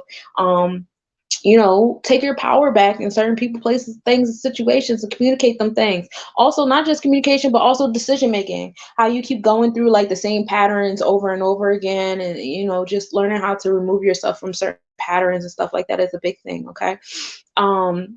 Your throat chakra is sitting in that Capricorn energy. We know that's the masculine side of your root chakra. So what did we talk about when we were talking about the root chakra? We were talking about different bonds, different relationships, your one-on-one relationships, because we were talking a lot about the 6th house, which is also sitting in Capricorn energy, which is your health, wellness, and daily routines, your habits and stuff. So, this overall throat chakra energy is definitely going to be, providing assistance to that root chakra. You're going to use your throat chakra to help create those boundaries and those experiences in your root chakra. You got to create those boundaries. You got to create that infrastructure. You got to have Islam. Happy holy day, love. You got to create that authority. You got to establish authority. You have to communicate that, express it, put it in your, decision-making self, all that stuff, and coming back to the fact that not only is Mercury in your root chakra, but it's also, applying to your 5th house. Who's that 5th house we talked about? We said the 5th house was your inner child, right? That was your creative self, your romantic self. All of that energy is coming out of your throat chakra. So not only are you creating boundaries and infrastructure and authority over yourself, but you're also, protecting that inner child of you. You're also, speaking on that romantic self of you. You're also, giving life to that inner child. The 5th house is also your heart chakra. It's in alignment with your heart chakra as it is, Leo energy. All that energy, speaking up for your inner child is definitely a big, big thing. Having Mars over there, your solar plexus chakra over there on the feminine side, if you're not speaking up for yourself, you're definitely going to create a very aggressive, assertive war within yourself. All right. Good. I'm glad you came in, and I'm glad you came in on time. That's what's up. I always love it when we're on time. And then the 11th house is over here in your throat chakra too. So as far as creating, new decision making and new patterns and stuff like that, this is more so in terms of your work and your humanitarian pursuits, what you're doing for other people, learning how to communicate that, creating different patterns within that realm, especially if you've been going like, okay, I'll be transparent with y'all. Like I told y'all, this Mars is my natal Mars. Like my natal Mars is in Gemini and the 10th house ruled by Taurus. So yes, when I'm not speaking up for myself, when I'm not speaking up for my solar plexus chakra, it does create like a scream within myself. Where my 11th house is, I don't know. We'll talk about that later. But like when you deal with the 11th house, it's like, all right, I just gave y'all example with me. Like I love to help people, and it got to the point where I didn't know how to say no. Because I don't want to be a bad guy in nobody's story, and I feel like saying the word no automatically makes you a bad guy, regardless of the why behind your no, just saying no, period. And I don't like explaining myself to people because I don't like people knowing my business or thinking they know my business. So I never explain myself. I just be like, nah, I'm good. and it'll just be like, that's it. I'm not explaining myself. But that would create like a lot of, rift, especially, transforming myself from a space where like I'm people pleasing and now I'm no longer people pleasing. I'm no longer saying yes to different things. Now I have to learn how to say no because I signed myself up for so much shit. And then, being in the position that I was just in the last couple of months where I'm in a position where like I have no choice but to say no. Now I have to say no, and I'm still not explaining myself to y'all because it's nobody's business what happened to me and why I can't do certain things. But like, it's just the answer is no right now. I can't really do it right now. And, and then going to spirit and saying, yo, like, I need you to order my steps because I thought that I was saying yes to good stuff. And it's not that I was saying yes to bad stuff. It just was things that did not serve me. Because like I told y'all, that Mars sitting in your throat chakra, if you speaking on things, if you speaking on your desire on things, and that second house is in the masculine side of your throat chakra. That masculine side of your throat chakra is the second house is all about your materials. The second house is your heart chakra. That's your, your finances, your material possessions, your concept of value, your self-love, forgiveness, etc. That's the Taurus house, that second house in your experiences. So by me, coming into spirit saying, order my steps. Like, the 11th house is about like defining your role in society. It's about, your friends and the groups that you're around and your social awareness and social justice and your purpose in that space. And, I just wanted to be everywhere in that space. And I didn't really have much direction, but it was creating a war in me because it was like, this ain't really what you want. This ain't really like, this ain't really what you trying to do. This ain't really how you trying to do it. This not, this not. And I got a lot of placements in Virgo, so I'm very picky, and I try not to be. And that's like a battle within. Um, my second house is in Virgo, so it's not really, yeah.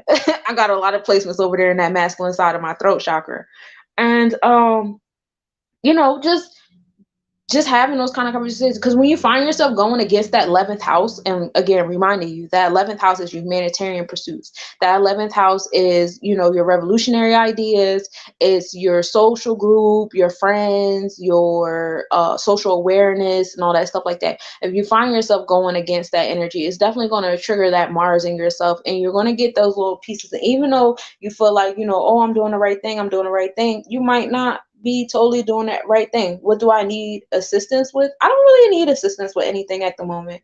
I'm trying to get back on my own 2 feet.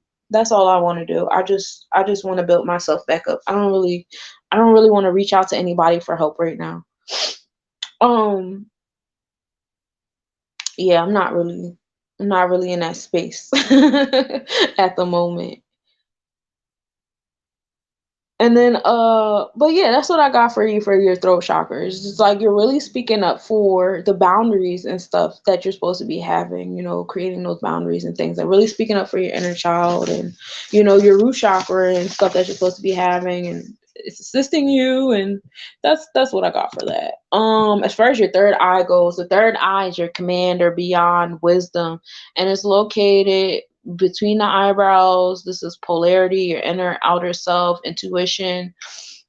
This is your mind energy center and your foresight. When you're dealing with Heru or the sun, you're dealing with all set, you're dealing with Heru, Odumila, I'm sorry, which is the energy of will, courage, discipline, your upper and lower self, the sixth sphere on the tree of life, maintained through coordination and balance. When you're dealing with uh, the moon, which is all set, or your moja, you're dealing with awareness of depth and of being, and the ninth sphere. But overall, you're dealing with the third eye here. So on the feminine side of your third eye going inward, we have the energy of Palace. Now, Palace is like the talents about yourself that you overlook, your genius qualities, how you strategize and stuff like that. So, meditation is on the forefront. Meditation is on the forefront because not only do you be able to tap into those energies of yourself that you've been overlooking and not really try to give much attention to, but you also tap into the 12th house, which governs your dreams and your secrets and emotions. So for those of you guys who have been having very vivid dreams as we come into like from Aquarius to Piscean energy, you know, it enhances dreams. That's what it does. And if you need an interpreter, I say meditate. You're going to get the answers that you're looking for. Endings, healing, closure, spirituality, solitude, afterlife, what's hidden, all that stuff is sitting in your third eye in the 12th house. So, meditation in that space is definitely essential. The midheaven is also on the feminine side of our third eye chakra as well. And this is, the height of our success, your public image, your professional aspirations and career achievements. So we're getting to a space now for all my spiritual babies out there. Not every spiritual person is for you. Okay, we are tribal, and it doesn't matter what phase or space that you go. We should be united. We all should eventually get to sphere 0 or sphere 1. At the same token, we all still are tribal beings. We all still be at sphere 8.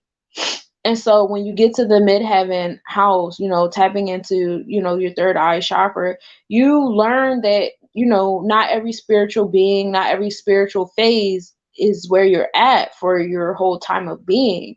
And so, allow yourself to elevate and allow yourself, to transition from one circle to the next, from one group to the next. okay, with those different happenings, um allow yourself to have that. You're allowed to have that. When you tap into your third eye, you're going to receive, all of that. um it's also bringing you into a space of like I told y'all earlier, when I was like, I asked spirit to order my steps. That was a whole meditation vibe that I had. Like, yo, I know that I be everywhere. My Mars is in Gemini, and I'm tired of the burnout with my solar plexus chakra. I'm tired of feeling, thinned out and trying to be in control of this and in control of that and control of that. Like, learning that I don't need to be in control of everything to be a part of it. And, I was slowly getting myself to a space where I didn't even want to be in a boss position or nothing. I just want to be on the sidelines, just like helping, because it was becoming too much. Like, I really was burning myself out in my solar plexus chakra. So, having that sit down and having that conversation, like, yo, order my steps, and then allowing the universe to bring, because whenever I ask the universe stuff, they always bring humans to me. And just, right after I had that meditation moment, I created the 4 pillars in my mind of what Less Nobodies is, what Sunshine is, the 4 pillars or whatever. And then I started receiving like a text message, like, oh, yo, I'm trying to do this with you, phone call, yo, like, the universe just started sending, souls to my energy, because I put that energy out there, like, and that's like really tapping into my palace energy, really tapping into my midheaven of my aspirations and achievements and my success house, and really tapping into that 12th house energy, my spirituality, was hidden. What are some of my beliefs that are limiting me? What are some agendas that I have that maybe I've forgotten from, like, how you walk through thresholds and you forget your memory. Could you imagine how much you forgot coming through the womb? That's a very long threshold that you just came through. So yeah, forgetting is second nature on that one. Like, how you wake up from a dream, that's a crazy threshold to come through too, um just putting all of that into perspective and stuff. But like, meditation is definitely on the order. Now, like, as far as your experiences, the masculine stuff on your third eye, we're dealing with Heru, which is will, courage, and discipline. You have Lilith over there, which is your repressed self, your repressed sensuality, your repressed sexuality. These are different things in yourself you have taught yourself to repress because of indoctrination. Again, like I told y'all, it's easy to control the mind. It's not easy to control people's hearts and feelings. So while I can indoctrinate your mind and make you think, oh, you have to do this until you're 18, and then from 18 to 75 you have to do that, and I can convince y'all generation after generation, because I've been torturing y'all, and now I've come with the passive aggressive, force enforcement with the documents and the court, and the jail time, and taking away your materials or your access to resources and stuff if you don't do what I say, and all that stuff. You have been learned to repress yourself. So tapping into that Lilith energy brings you back to your innate self, your primal energy. All right, come back to your primal self to see what that feel like. The first house is also over here, so people are going to be experiencing your spiritual evolution. Every time you walk in a room, if you're elevating, people are going to experience that with you. If you're not elevating, people are going to experience that with you. The moon, we also started off with the moon over here in the third eye. We had our Leo, full moon for 2 days. I really enjoyed that. Y'all know my Leo is rising. I'm a Leo rising. So that's another, placement that was in my natal chart, with the first house being in Leo. But yeah, even your intuitive self, earlier this week was putting you in a space where it was like, yeah, tap into your third eye. It's third eye time. It's time for these certain revelations and realizations of self, opening that repressed self, and unpacking that, and allowing yourself to come back to your primal energy, come back to, who you were, when you're playing. Like I told y'all the past couple of planetary forecast I did, I read the 4 agreements, and just coming to those 4 main agreements, and then realizing, it's really been opening my mind to like the different things that I have been absorbing and agreeing to since I've been on this plane, and how they're out of alignment with my natural will. It's so much in this world that everybody cares about that I do not care about. I just can't get myself to care about it. Like it just won't. And that's probably because I let my Lilith just take over. My Lilith is here. my Lilith, my Lilith don't care. My Lilith is in Sagittarius. For those of y'all who do not know, Sagittarius trigger the shit out of me. But for a long time that was energy I repressed in myself, and now I just don't repress it no more. And I'm not ashamed to tell somebody I don't care about what they talking about. I do it all the time. I be trying to do it respectfully, like, sir, ma'am, I don't care. And of course, coming to the crown chakra. The crown chakra is ruled by, the universe. It's not one planet that's located in your crown of your head. It's the energy of consciousness, thoughts, wisdom, awareness, connection to the universe, seeing beauty in all things.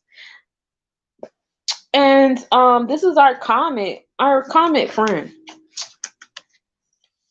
So February 5th, we start off the week at 100% full moon. The moon was in Leo. The moon rose at 5:15 and it set at 7:25 a.m. We had a sunrise at 7:04 a.m. and it set at 5:23 p.m. And then Mars and Aldebaran were in conjunction at 1:39 a.m. Mars was 8.2 degrees north. Aldebaran is actually the star that's located in the Taurus constellation. It gives off the energy of Mars, and it brings on the energy of honor, intelligence, and courage, and beginning of a large political undertaking. So you had Mars, that energy of new beginnings. Also, to remind y'all, I don't watch the news, so if y'all know some news stories, I could be like, oh yeah, because Russia was doing this over here, so they revolted over there on Tuesday or Monday or whatever. That might align with what I'm talking about. But yeah, so with Mars over there, near that planet, that's what was happening. And then you had the full moon rose at 1:29 p.m. and that's when Earth is between the moon and the sun, and it creates like this full circle. And then the moon also formed an isosceles triangle with Regulus and Algeba. Regulus and Algeba are big stars in the Leo constellation. Regulus is located in the heart of the lion, and it just so happens to be a green color too. Isn't that cool?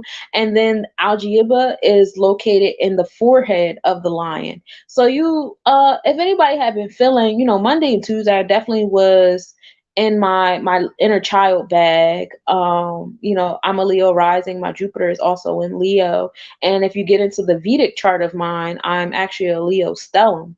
So, my emotions was on 1,000, and I was just feeling everything so deeply. And I was very excited to be here, very excited to be alive, and everything was just great. I went to my physical therapist, and I just had a great time. And she's like, "Oh my God, you're in a great mood." Yes, I am, girl. My Leo is rising. So, all that went on Monday. It was a great day. And whenever the planets create a triangle, they're actually creating something is being formed out of that.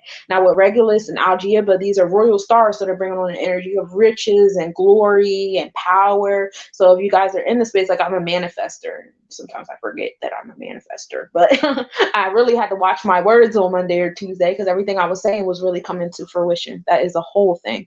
On Tuesday, February 6th, we were still at 100% full moon. For those of you guys that don't know, the full moon in February is called the snow moon or the hunger moon, because the earth is still like solid and frozen. And this is, we're like 65% out into winter. So we still got like a good 35%. By the end of this week, we'll be at 30%, if that makes sense. So, because of that, it's like really in a place like, dang, we really not growing stuff, huh? We really got to wait like 2 more months before we can grow food. This is wild. It's like the reality starts setting in, like, bro, we kind of hungry.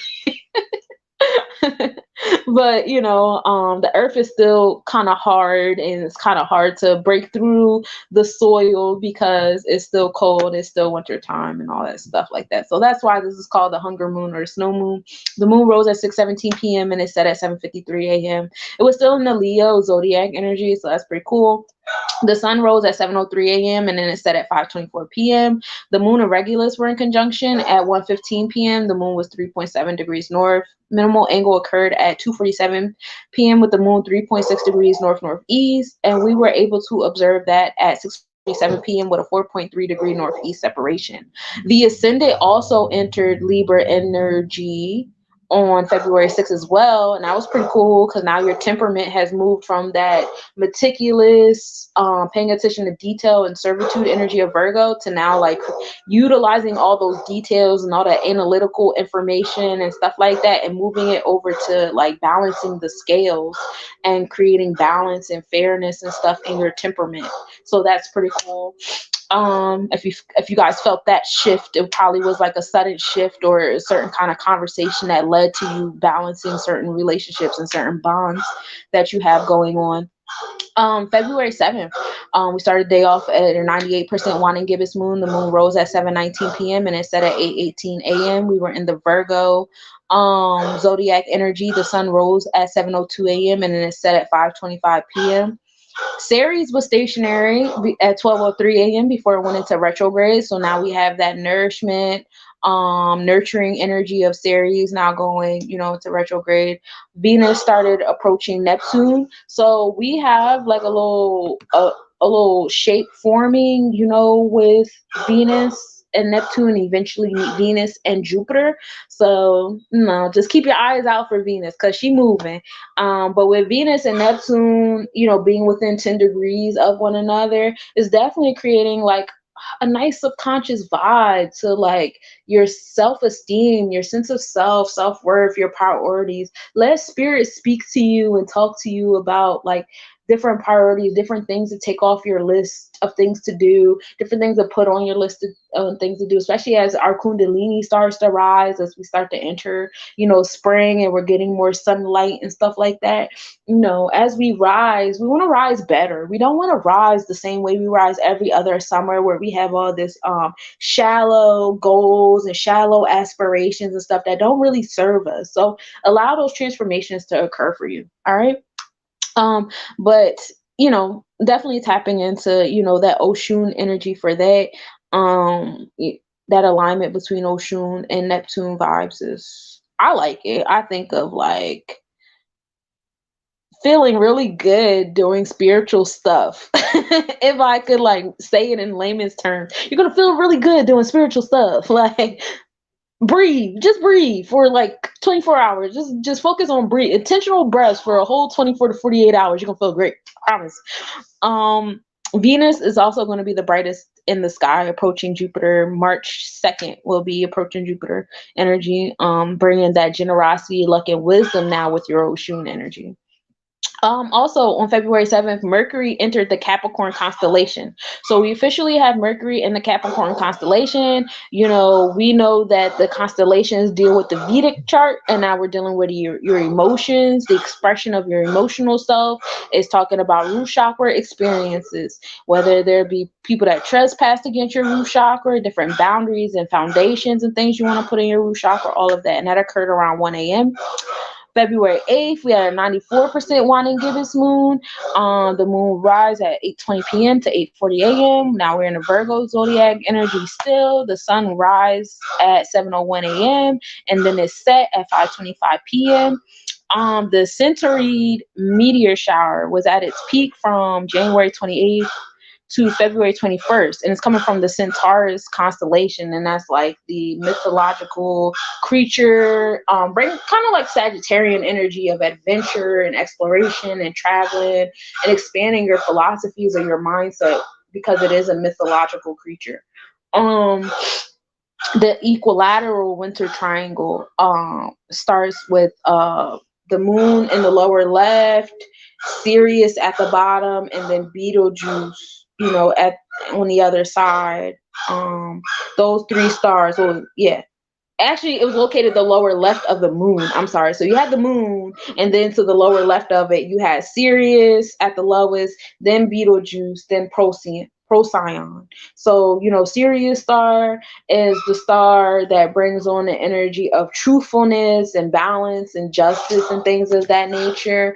Procyon is in the Canis Minor, and that brings on the energy of exaggeration and argumentative, but also being quick-minded and a good talker, but be mindful of the good talker kind of energy because it could bring on manipulation and being hot-tempered or argumentative. vice versa energy. So it was a nice little triangle creating this energy of like truth, but also like verbal back and forth. Probably like a good day to get into some debates, or probably a bad day, depends on who you are. And definitely like some energy moving towards or against witchcraft. So depending on where you are in that space of like witchcraftery, there was some energy moving against. I actually was like eating popcorn, watching a couple of quote unquote witches argue on Facebook on that day. I was like, you guys are in such alignment, and I'm so entertained. But yeah, that's what was going on February. We're on the 8th, right? Oh, and then inside that equilateral triangle was the front half of Monoceros, which was the unicorn constellation. So that day, February 8th was just like a day of like, just mythical energy. Going to like that celestial realm of like fantasy and all those different things. Vesta also entered Aries on February 8th. Vesta is the energy of passion, your inner nun. We talked about that energy, and then your inner nun is now bringing new beginnings into your life. That passion energy bringing new beginnings into your life. Some of you guys probably came across like some new opportunities that were in alignment with what you asked for. You went to the universe with this passion of, oh, I need an extra couple dollars, or oh, I just want my business, to evolve, to grow with me, or I want, my social circle, or I want to be a better parent, or I want to educate myself better on this. Like those things that you're speaking life into, they're bringing new beginnings into your life. The celestial bodies are responding, just let them have their space, and this is only things that you're passionate about.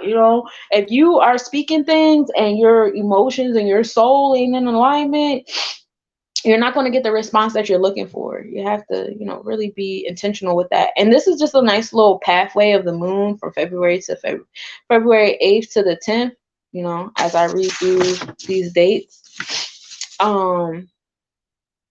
Because you got the moon moving through the Virgo constellation now.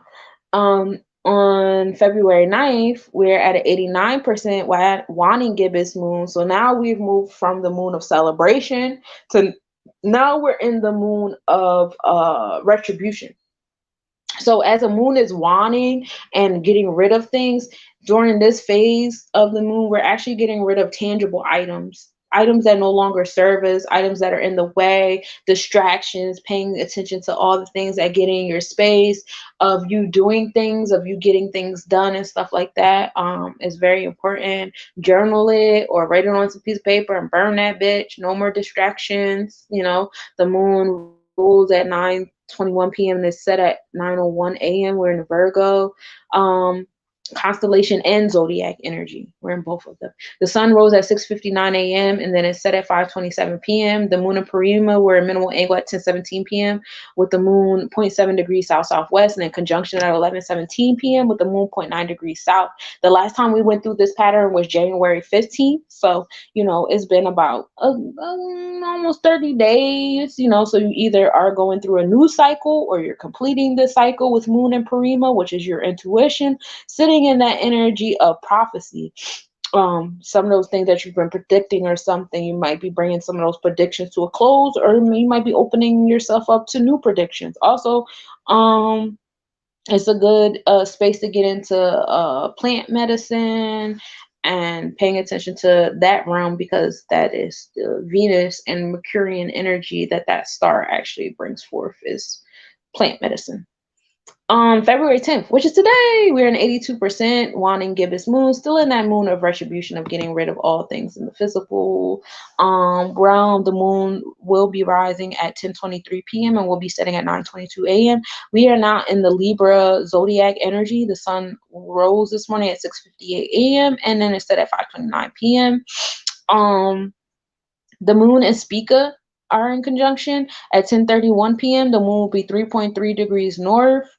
The last time this cycle happened was on January 15th. So we're either completing this cycle or creating a new one. And for those of you guys who don't know anything about Spica, it's actually the brightest star in the Virgo constellation. Is located on the ear of grain in the Virgo constellation. It brings on the energy of success, riches, the love of art.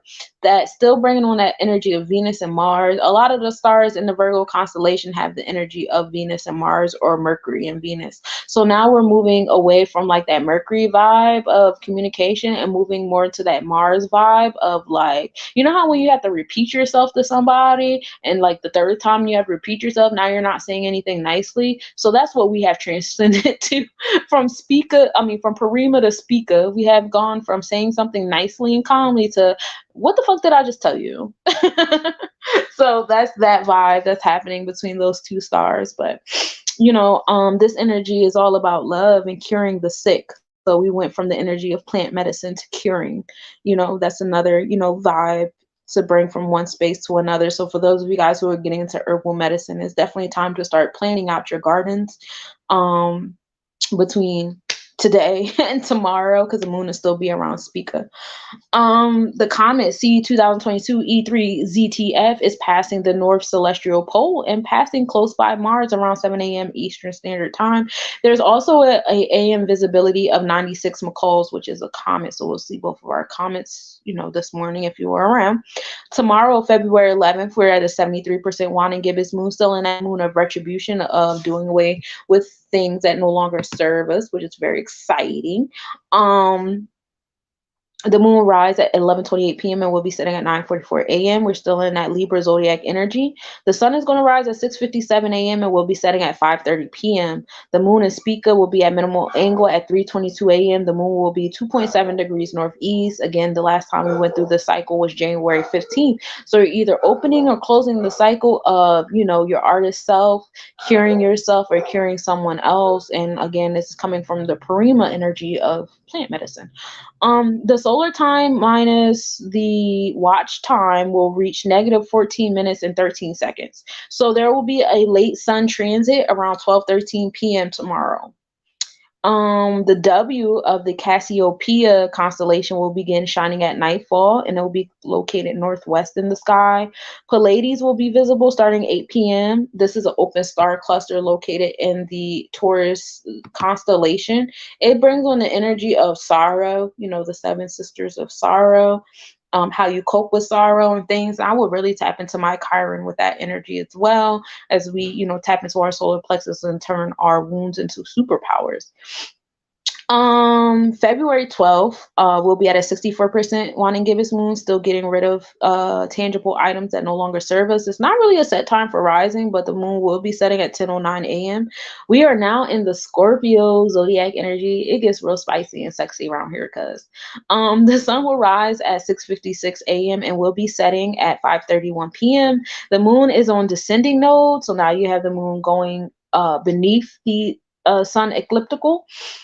Pallas will be stationary at 5:37 a.m. and then it will begin its prograde motion. So we talked about Pallas being in your third eye, right? It's in the feminine side of your third eye. It's tapping into your overlooked genius qualities, all the things about yourself that you don't really like to pay attention to. So I would spend the next couple days really tapping into that Pallas placement in your natal chart in your third eye. I will look at your placement, your Pallas placement in your tropical chart, because it's where what you think should be your genius quality that you overlook. I would look at it in my sidereal chart, because this is how you feel. This is what you feel are your qualities that you overlook. And then I will look at it in my draconic chart, because this is your previous lives, the overlooked qualities that you had in your previous lives. And you'll be able to tell the story of that Pallas energy and how that Pallas energy has been treated by you through, your lives, and then find out, if there's any alignment between that Pallas and any other placements that you have in your current Vedic and tropical chart. And that'll tell a story of, a little bit about your contract in your life in this realm. Okay, well, this is letting me know that in my soul contract, I need to work on this in this life with my mindset, and this in this life with my heart set. You know what I mean? If you need help doing that, again, reach out. I do a 22-minute consult for free. In addition to that, I do, regular one-on-one, sessions. Right now they're at a discounted price for the winter time because I know depression in the winter is normal. So I'm here for y'all in the winter time. Um, but yes, that's definitely something that you can come to me for if you guys need assistance with reading your charts and telling your story in that manner. But it definitely what's happened to that palace energy these next couple of days prior to becoming programmed, because program means that it's about to start moving in its regular motion to its regular speed. And if you're not paying attention, you might move like your shoes are untied and start tripping over yourself. And that is never fun. February 13th, we start off the day at the 55% waning gibbous moon. We're still in that moon of retribution, doing away with things that no longer serve us. The moon will be rising at 12:36 a.m. and will be setting at 10:39 a.m. We are still in a Scorpio zodiac energy. The sun is going to rise at 6:55 a.m. and will be setting at 5:32 p.m. The moon and Zubin al-Janubi are going to be in conjunction at 6:24 p.m. The minimal angle will be at 5:50 p.m. We'll be able to observe that at 12:50 a.m. with a 4.8 degree southeast separation. The last time the moon and Zubin al-Janubi came together was 116. 116. Yeah, 116. January 16th. And around this time, whenever you see a conjunction occur with planets in the transit chart, it's creating a new pattern. I don't know if you guys are familiar with the pattern app, but it creates a new pattern in yourself or in us as a whole. So with the moon, which is your intuitive self, being tapped into Zubin al-Janubi, which is the star of like the Libra constellations located on the southern scale, the southern all depends on if you look at it from the Libra or the Scorpio standpoint. This energy is all about the hindrance of journeys, creating challenges on your journey, challenges on your way. So the last time we went through the beginning of this pattern of there being hindrances and challenges in your journey was January 16th. You may be coming through new challenges, starting February 13th, on your journey with different things, and just, rise above the cosmos. It's not to be, feel defeated by the cosmos or feel like, something is happening to you or anything. It's the gain muscle. You have to lift weights to gain muscle, and that requires a lot of grunting and sweating. But that's the vibe that we have. So hold on, y'all. Next week might have a couple of different instances that might throw you off, and it's okay. The last quarter moon will occur at 11:01 a.m. The moon will be best visible before sunrise. And for those of you guys who don't know too much about the different moon phases, they all have different energy. So the last quarter moon is the moon transition, and at this point, we are cleaned our space and got rid of all the tangible things during the waning moon. But now during this moon transition, it's time to write down some letters to yourself. Like, what are your goals? What are some changes that you need to create to achieve these goals? And use some lessons that you have. If you do keep a journal, maybe you have a journal dated back to January 16th. You might want to go back to those journal entries of when the last time the moon and Zubin al-Janubi were together, and look at some of the challenges that have occurred between January 16th and February 13th, and have those conversations like, what did I learn from these challenges that happened between that date and this date? Like, what are some things that I could keep moving on with me? What are some changes that I need to make to myself and how I do things? Some stones to have on your altar during that time: rose quartz, forgiveness, moving on; clear quartz, sodalite, aquamarine, obsidian, bronzite, and frankincense are good to have as well.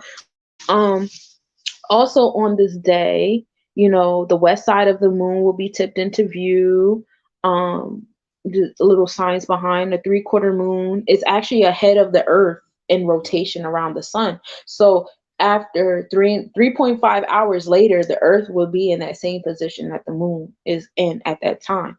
Also, we have another comment.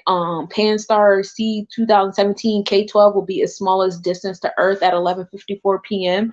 Also around 11 p.m. that night, the sun will be entering Aquarius energy. So hopefully that'll give you the vibe of like, okay, I could detach, I could rebel, I could, it's cool, and maybe this will give y'all that energy y'all need with the sun entering the Aquarius constellation. And that's according to like the Vedic chart, the sidereal chart. Also, Mercury will be entering the Aquarius zodiac energy. So that is going back to the tropical chart. Mercury is entering the Aquarius energy on the tropical chart on February 13th, while the sun is entering Aquarius on the sidereal chart on February 13th. So a lot of energy on detachment, just doing away with things. And with the last quarter moon being there, yeah, that's definitely February 13th is the day. If you need to break up with such and such before the 14th, that is the day. You hear me? You just go. It's time to detach and let it go.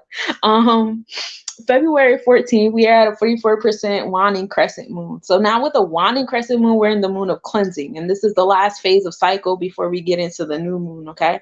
And this is the time to just let go. Before we were dealing with tangible things, now we're dealing with non-tangible things, which is more like mindset and beliefs and ideals. And now we're going inward to our intuition, our moon-like self, and reflecting and planning and stuff like that. And the best stones to have on your altar at this time are bloodstone, tourmaline quartz, amethyst, apatite, carnelian, selenite, clear quartz, and white sage. Because white sage is all about cleaning and get rid of, right? And that's fun. The moon is going to rise at 1:48 a.m. and be setting at 11:17 a.m. We're in the Sagittarius zodiac energy now. The sun will rise at 6:53 a.m. and the sun will be setting at 5:33 p.m. The moon in Graphius will be at minimal angle at 12:05. The moon will be 3.6 degrees south southwest conjunction at 2:43 a.m. The moon will be 3.9 degrees south, and you'll be able to observe that at 2:15 a.m. with a 3.8 degrees south separation. And as far as, okay, so I'll just go through all of them, because not only will the moon be at minimal angle in conjunction with Graphius, it also will be in minimal angle in conjunction with Dashuba at 12 a.m. with a zero point 0.6 degrees south southwest separation, and in conjunction at 12:21 with the moon 6.6 degrees south, and you'll be able to observe that at 2:20 a.m. It's about like 5 minutes later with a 1.4 degree southeast separation. And then the moon will also be in alignment with Aries, which will be in conjunction at 2:52 p.m. with the moon 1.3 degrees north. And then the moon will be minimal angle at 2:55 p.m. with the moon 1.3 degrees north. And we'll be able to observe that at 6:15 a.m. with a 4.5 degree northwest separation. Now, the last time the moon was in alignment with these three stars was January 18th, 2023. So you might want to go back to the different, articles, journal entries that you wrote around that date and say, oh, okay, like these were the different patterns that either began or ended, and now I'm coming into new energy. So with the moon and Graphias, you have your intuitive self, sitting in that energy of Mars and Saturn, more challenging energies. Now we're in the week of challenges, okay? We're challenging our space, assertive energy, aggressive energy, new beginnings, most definitely. Dashuba is actually a very violent energy. So if some of y'all is playing the game, it's not going to end well with y'all. Be mindful. There's a lot of Mars and Saturn energy going on these next couple days. It's also the energy of shamelessness. And just finding out how durable love is when the moon is around the Shuba. And then Aries is we start to soften up. We get away from the Mars and Saturn energy and we soften up a little bit to the Mars and Jupiter energy with Aries. And that's located in the heart of Scorpion. And cool thing about, I feel like all the heart stars are green. That star is also giving off a green tint. And it brings on the energy of being prideful, liberal, openness. Be mindful of being rash and a little too impulsive with that energy, because by then you done went through like 3 different spaces with Mars. And if you're lucky, you're asleep. So this probably will affect your dream life. Or if you're lucky, February 14th, you might be, engaging in sexual activity at this time. And it could get real interesting with that Mars and Saturn vibe happening at 2 a.m. Who knows? But that's on you.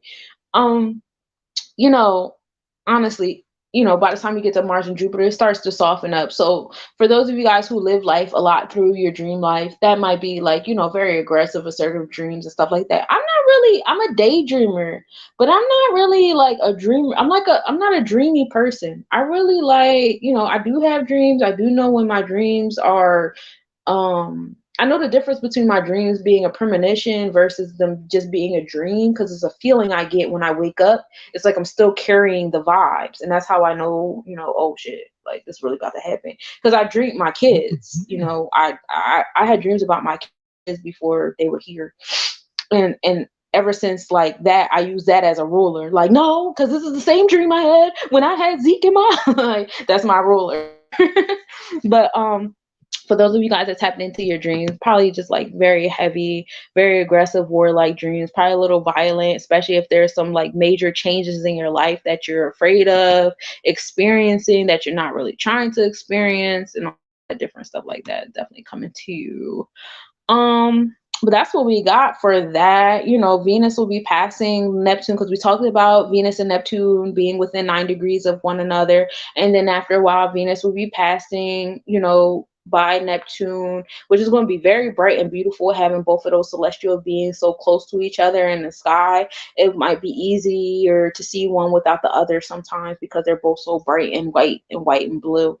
Also, you know, like I said, we're moving towards Jupiter with that Venusian energy of love and self-esteem and all that stuff, but definitely tapping into the spiritual aspect. Listen to your spiritual guide, because if you wait until February 14th to make whatever moves, and I done told you all the challenges and all the violent conjunctions and patterns that we'll be getting, like, you're kind of going to bring it onto yourself if you don't listen and allow yourself to move in alignment. I'm just going to forewarn you on that.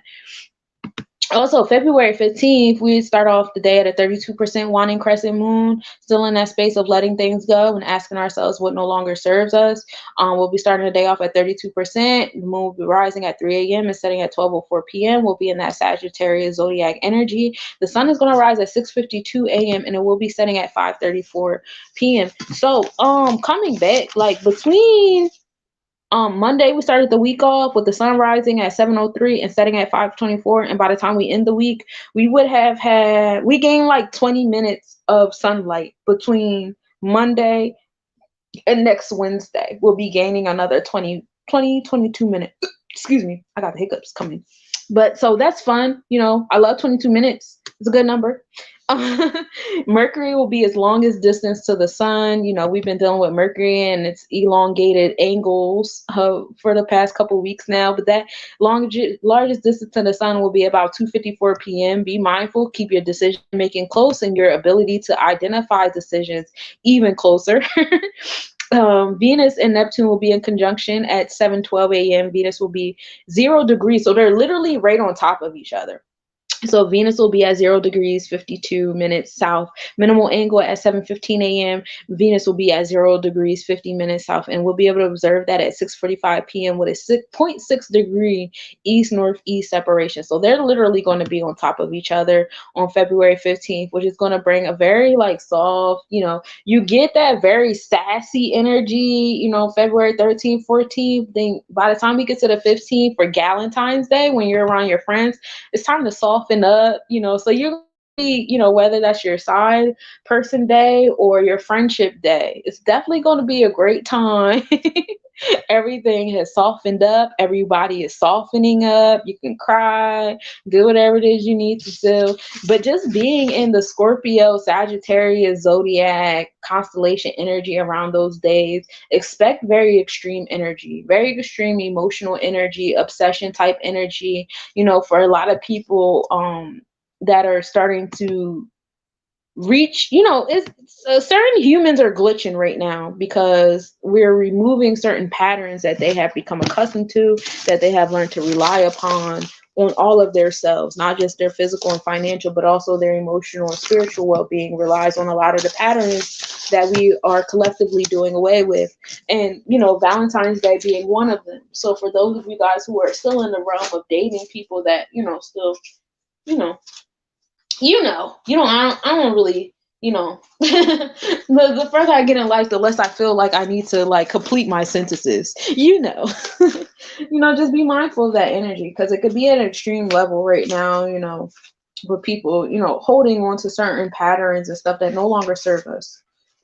And I'm proud of you guys. I see a lot of you guys awakening to certain patterns that a lot of celebrities and, the media and the government and the news do, and rising above those. And that's beautiful. So, just keep moving towards that and learn how to rise above, these cosmic patterns too, because we go, through a lot of these stars and these moon phases and stuff, if not on a monthly basis, on a yearly basis, and learning to rise above them better this year than you did last year, that's the goal. That's the goal, right? And that's how you get through all your chakras accordingly. So that's what I got for y'all this week. And just to remind y'all, if y'all go on my website and use the code NOBODIES, it'll take $11 off any products or services on my site, including our one-on-one natal chart readings. I can either read your natal chart or we can have a whole therapy session on your natal chart. I go both ways. I do have a background in motivational therapy as a counselor. I also have a background in art therapy and teaching. So do all that for you. Let me know. We do the tropical, the Vedic, sidereal, the nakshatras, the draconic, and the transit charts. We also go through astrocartography, and that's what I got for you. So thank y'all for tuning into this planetary forecast. I appreciate all y'all that have been here since minute 0. That means a lot to me, you know, because I showed up and y'all showing up is just so awesome when we both show up for each other. You know, I'll still be doing the astronomical updates on a regular daily basis, so you guys can follow me on Instagram for those quick updates and reminders of what the planets are doing on a daily basis, and that is at Let's Nobody's Business LLC. If you guys are not already following me, subscribe to me on YouTube so you can check out the full presentation of what I'm speaking on. And you can, you know, follow me or subscribe to my page on Let's Nobody's on YouTube. And yeah, I thought because we've been sitting here for so long, I'll probably do like another live later. So if you would like a card pull for you, I would like to turn this live off and do another live, you know, later on this evening. I have a couple things I have to do first, but if you would like a card pulled for you in the next live that I do, just go ahead and write your name in my inbox, send me a message, shoot me a message or whatever, and I'll do the tarot readings then, because this kind of took longer than I intended. And yeah, so thank y'all for tapping in. I appreciate y'all. Peace, y'all.